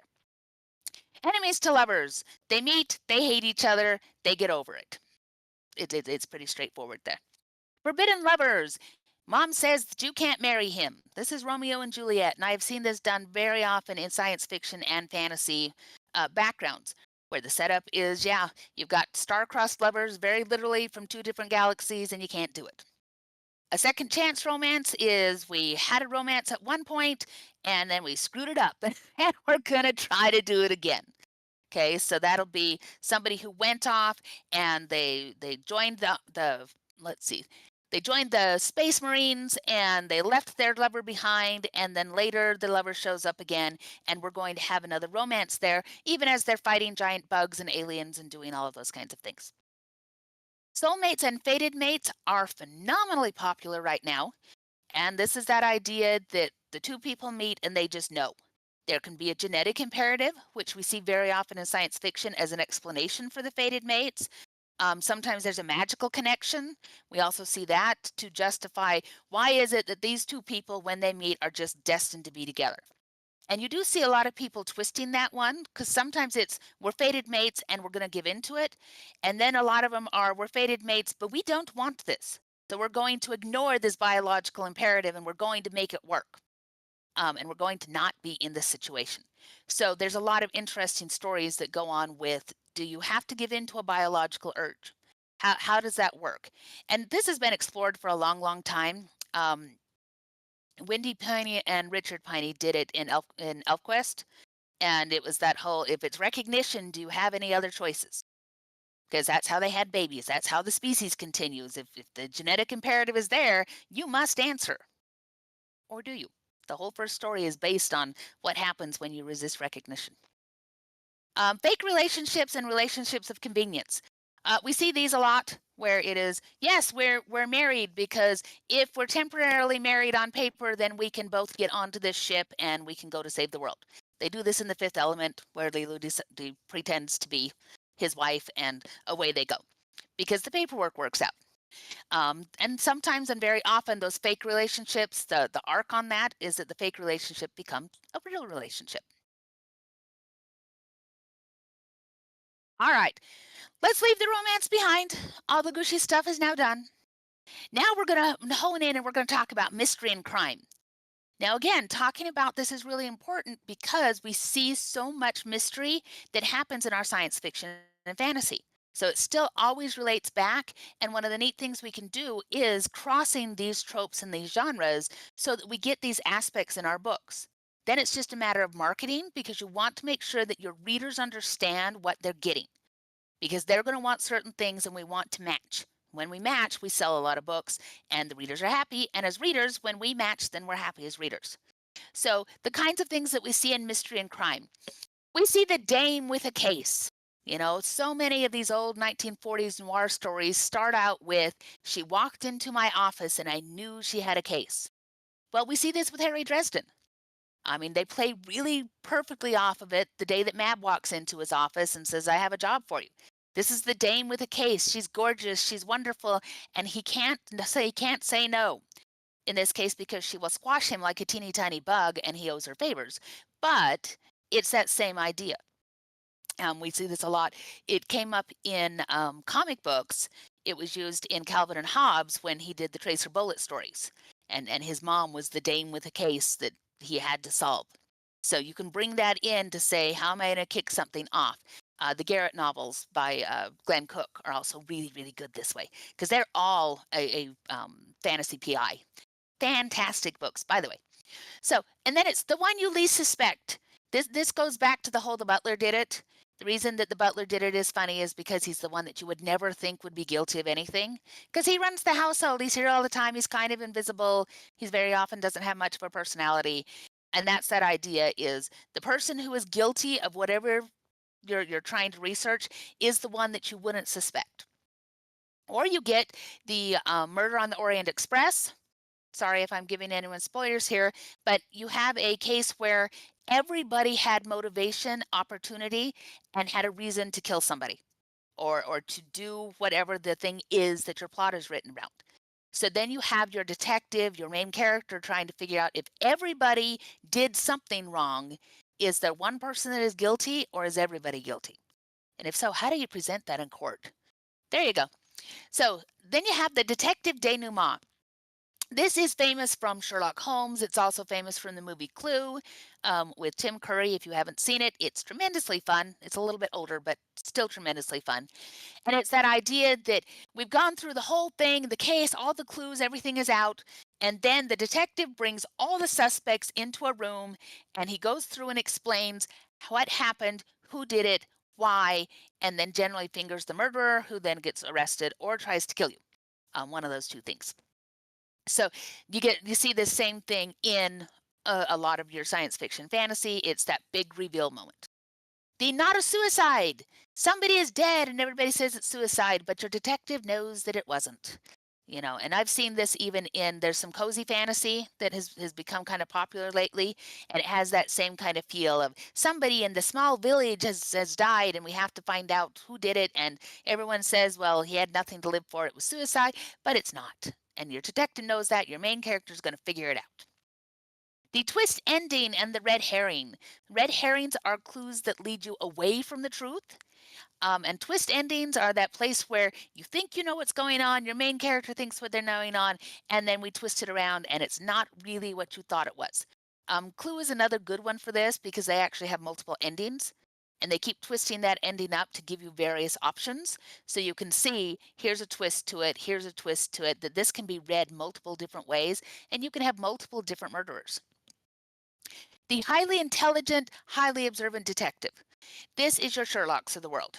Sherlock Holmes has a lot of things going on for him. He's got a lot of flaws, but he's got that really, really razor sharp wit. He notices things that nobody else notices, and you can pull that into those worlds. Do you have somebody that's a human lie detector? That makes them already a different kind of detective because they can always tell when someone's lying, but they maybe can't tell why.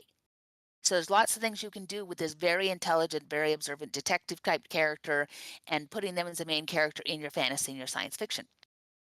The nosy, there's a funny word, nosy reporter. This is April O'Neil. I really love this from the Teenage Mutant Ninja Turtles because she drives a lot of their plots, whether you're watching the live action or cartoons or reading the comics. April is always the one that she's in there finding out things that she shouldn't find out, or that she's going to send the turtles to, or they're going to have to come and rescue her, which happens a lot. But you get that person who's always in there poking around, trying to figure out what's going on, trying to shake somebody out of their tree so that you can get more information. And alibis. Nobody, I couldn't have done it because reason. And you'll see a lot of that, who did it? Well, it couldn't be so-and-so. He was on a space train. It couldn't be so-and-so. He was here. So that's how we make the excuses for why somebody is guilty or why they're not. All right. I hope you're still hanging out here. We're doing good. Double check my time. We're doing great there. And we're going to talk now about thriller and suspense. When you look at categories online and in most books and that kind of thing, what you'll find is that as far as sales go, romance is always number one. Romance is a $3 billion business. Okay, they are just the number one seller and there's no way around it. Number twos and threes kind of switch back and forth. So they put together mystery, thriller, and suspense, and they put together science fiction and fantasy. And this is just how it's cataloged for sales. So usually romance has the number one sales, then mystery, thriller, suspense, and then science fiction and fantasy. Except in years when Brandon Sanderson releases a big hit, and then it switches, and for a little while science fiction and fantasy will be a higher seller than mystery, thriller, suspense. But then Dan Brown releases something and they switch back. So these two will sometimes switch, but those three are always the top three sellers. So it's good to know that because then you can say, well, if I want my science fiction and fantasy to sell better, or if I want to look for something particular as a reader, then I can again pull in these aspects and that helps to broaden my market. All right, so when we're talking about thriller and suspense, these are higher paced than a mystery is most of the time. You don't have nearly as many guarantees about your detective or somebody else getting out alive. They tend to be sometimes more violent, sometimes not, but they've got a lot going for them. So let's talk about a few of the things with a thriller and suspense. We see a lot of the intelligent psychopath. This is the Joker.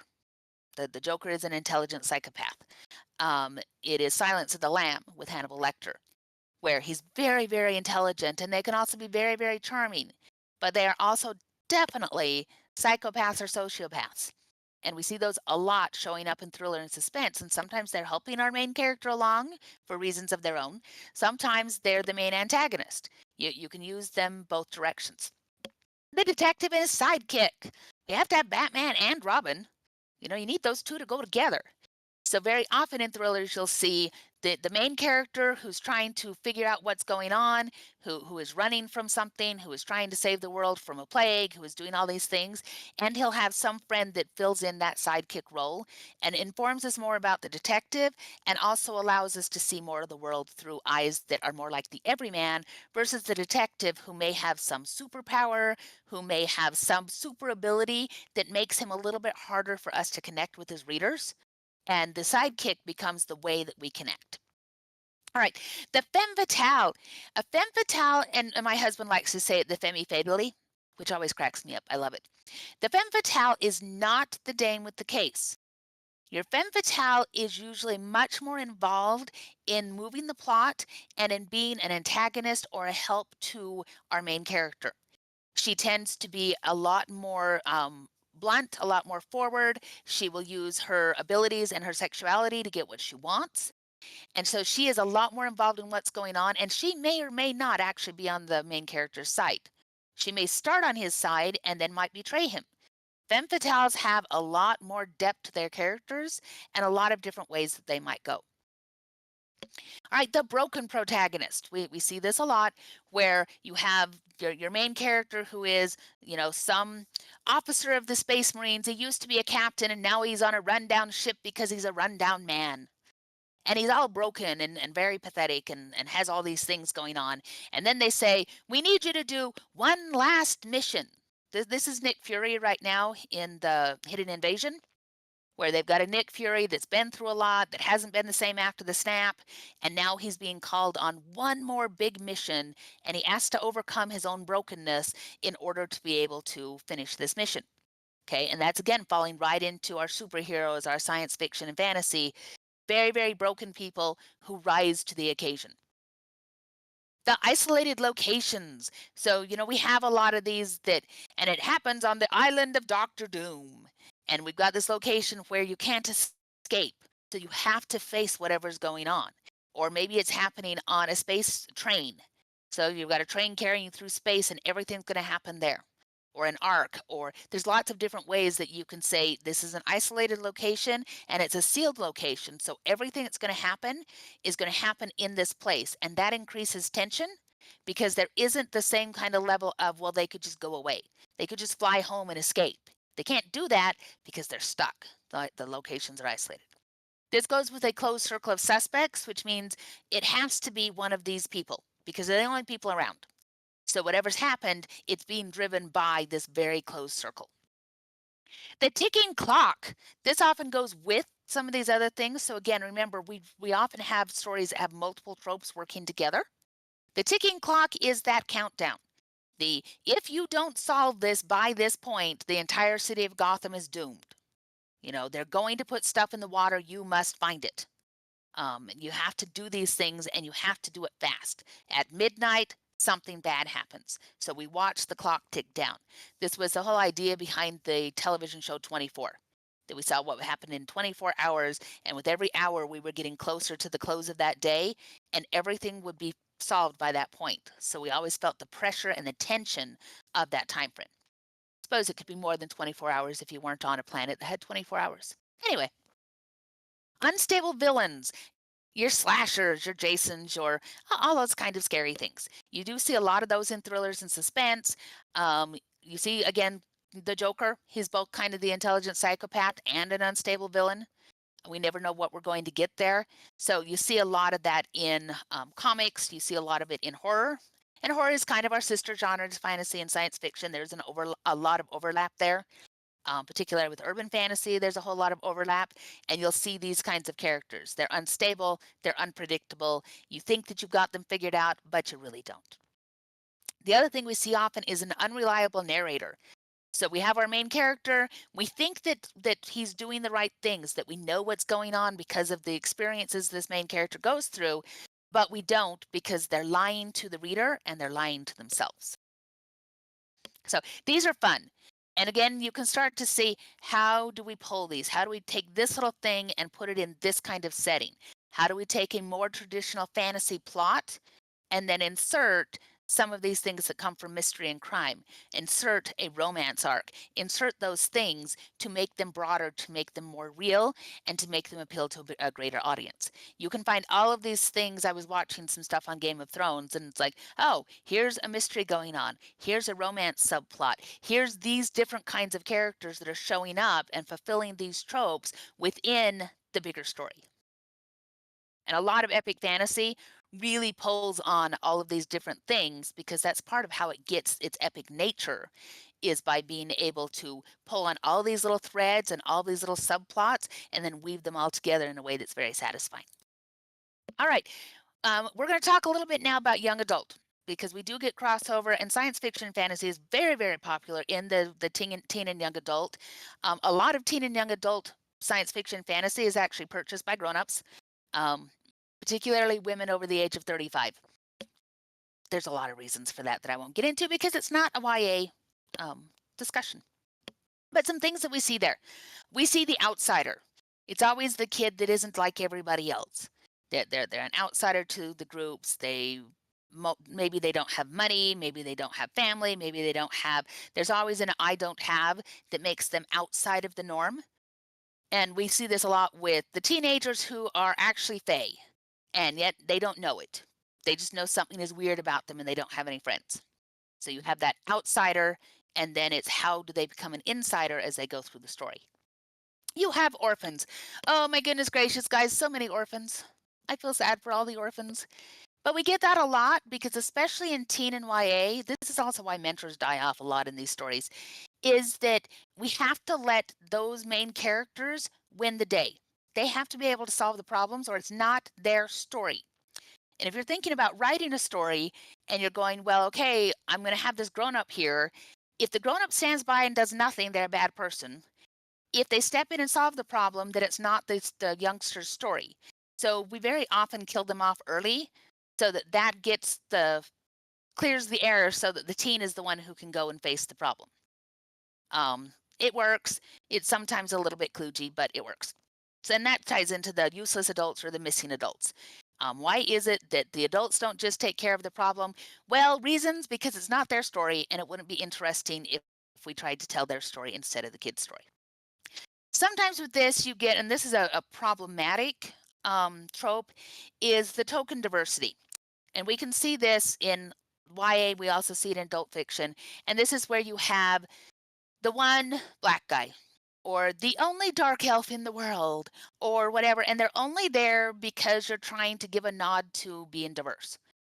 If you have a fully developed world, and this is part of your world building, you should not have, for the most part, the only one of this, or a token one of that.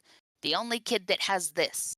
You need to be able to explain why that would exist in your world. Otherwise, it's just tokenism, and it really reads badly. Same thing with the clumsy protagonist. Now, this is again one of those that some people love this trope. They adore a protagonist who just cannot stop falling over her own 2 feet. I personally think she has an inner ear infection because I'm a mom these days, and so somebody who falls over all the time, there's got to be something wrong. So that one's a problem. Protagonists who don't see that they're beautiful, and yet everybody else does. Missing parents. We have a house party and then the parents come home. Forced and arranged romance, we see this a lot in science fiction and fantasy. The teens save the world and become the leaders. This one also drives me crazy because I don't want to follow a 17-year-old king. It just makes me crazy.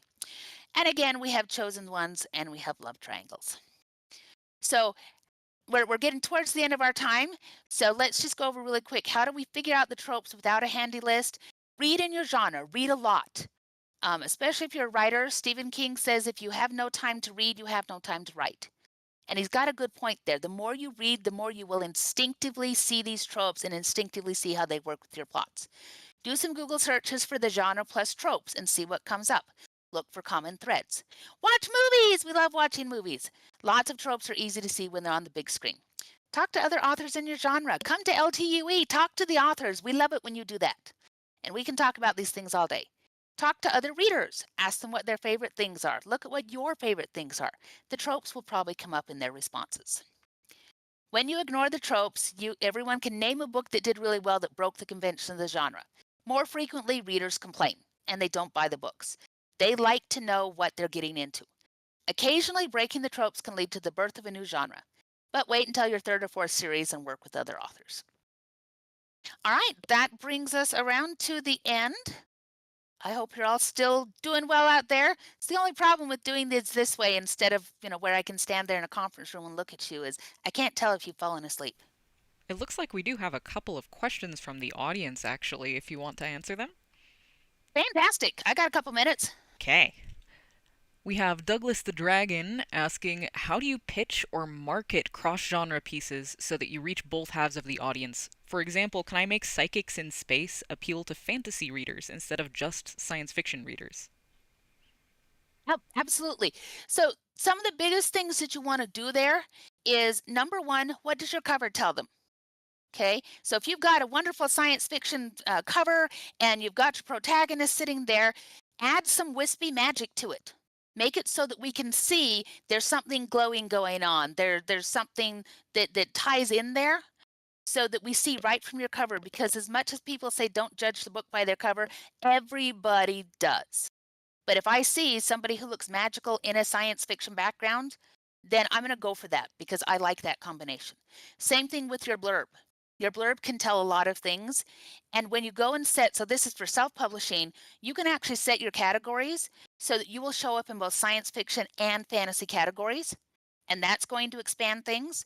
And then when you appeal to your readers, you want to be able to give them that elevator pitch. This is Psychics in Space, and it's awesome. It's a lot like you see in what other book.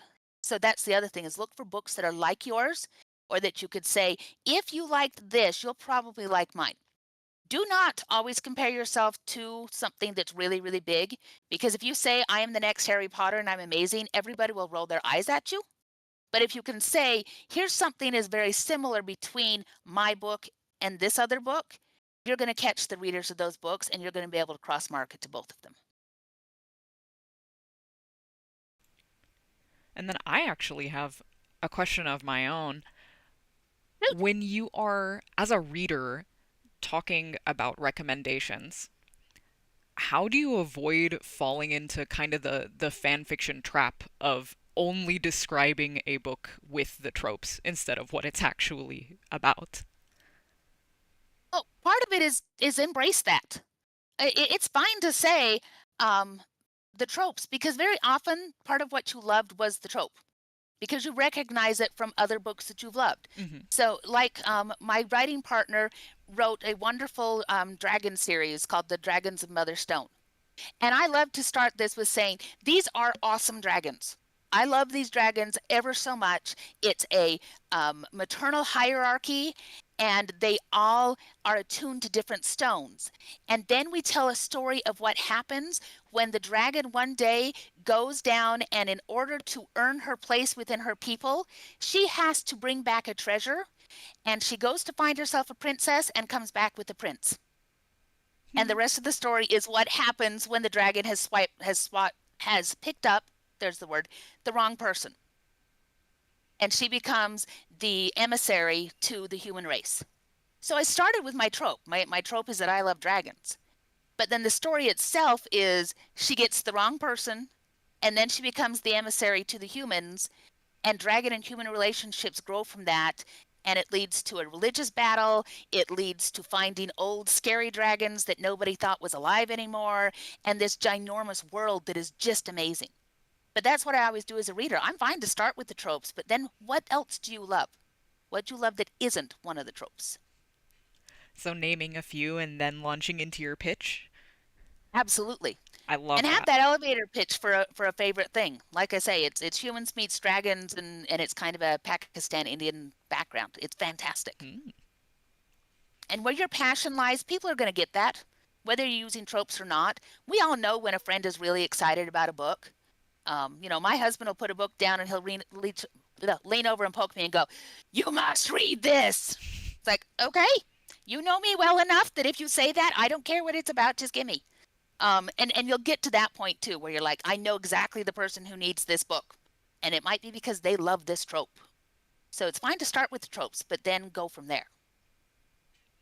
All right, it looks like we are out of time at this point. Thank you so much, Jana, for coming and presenting with us, especially on short notice as you did.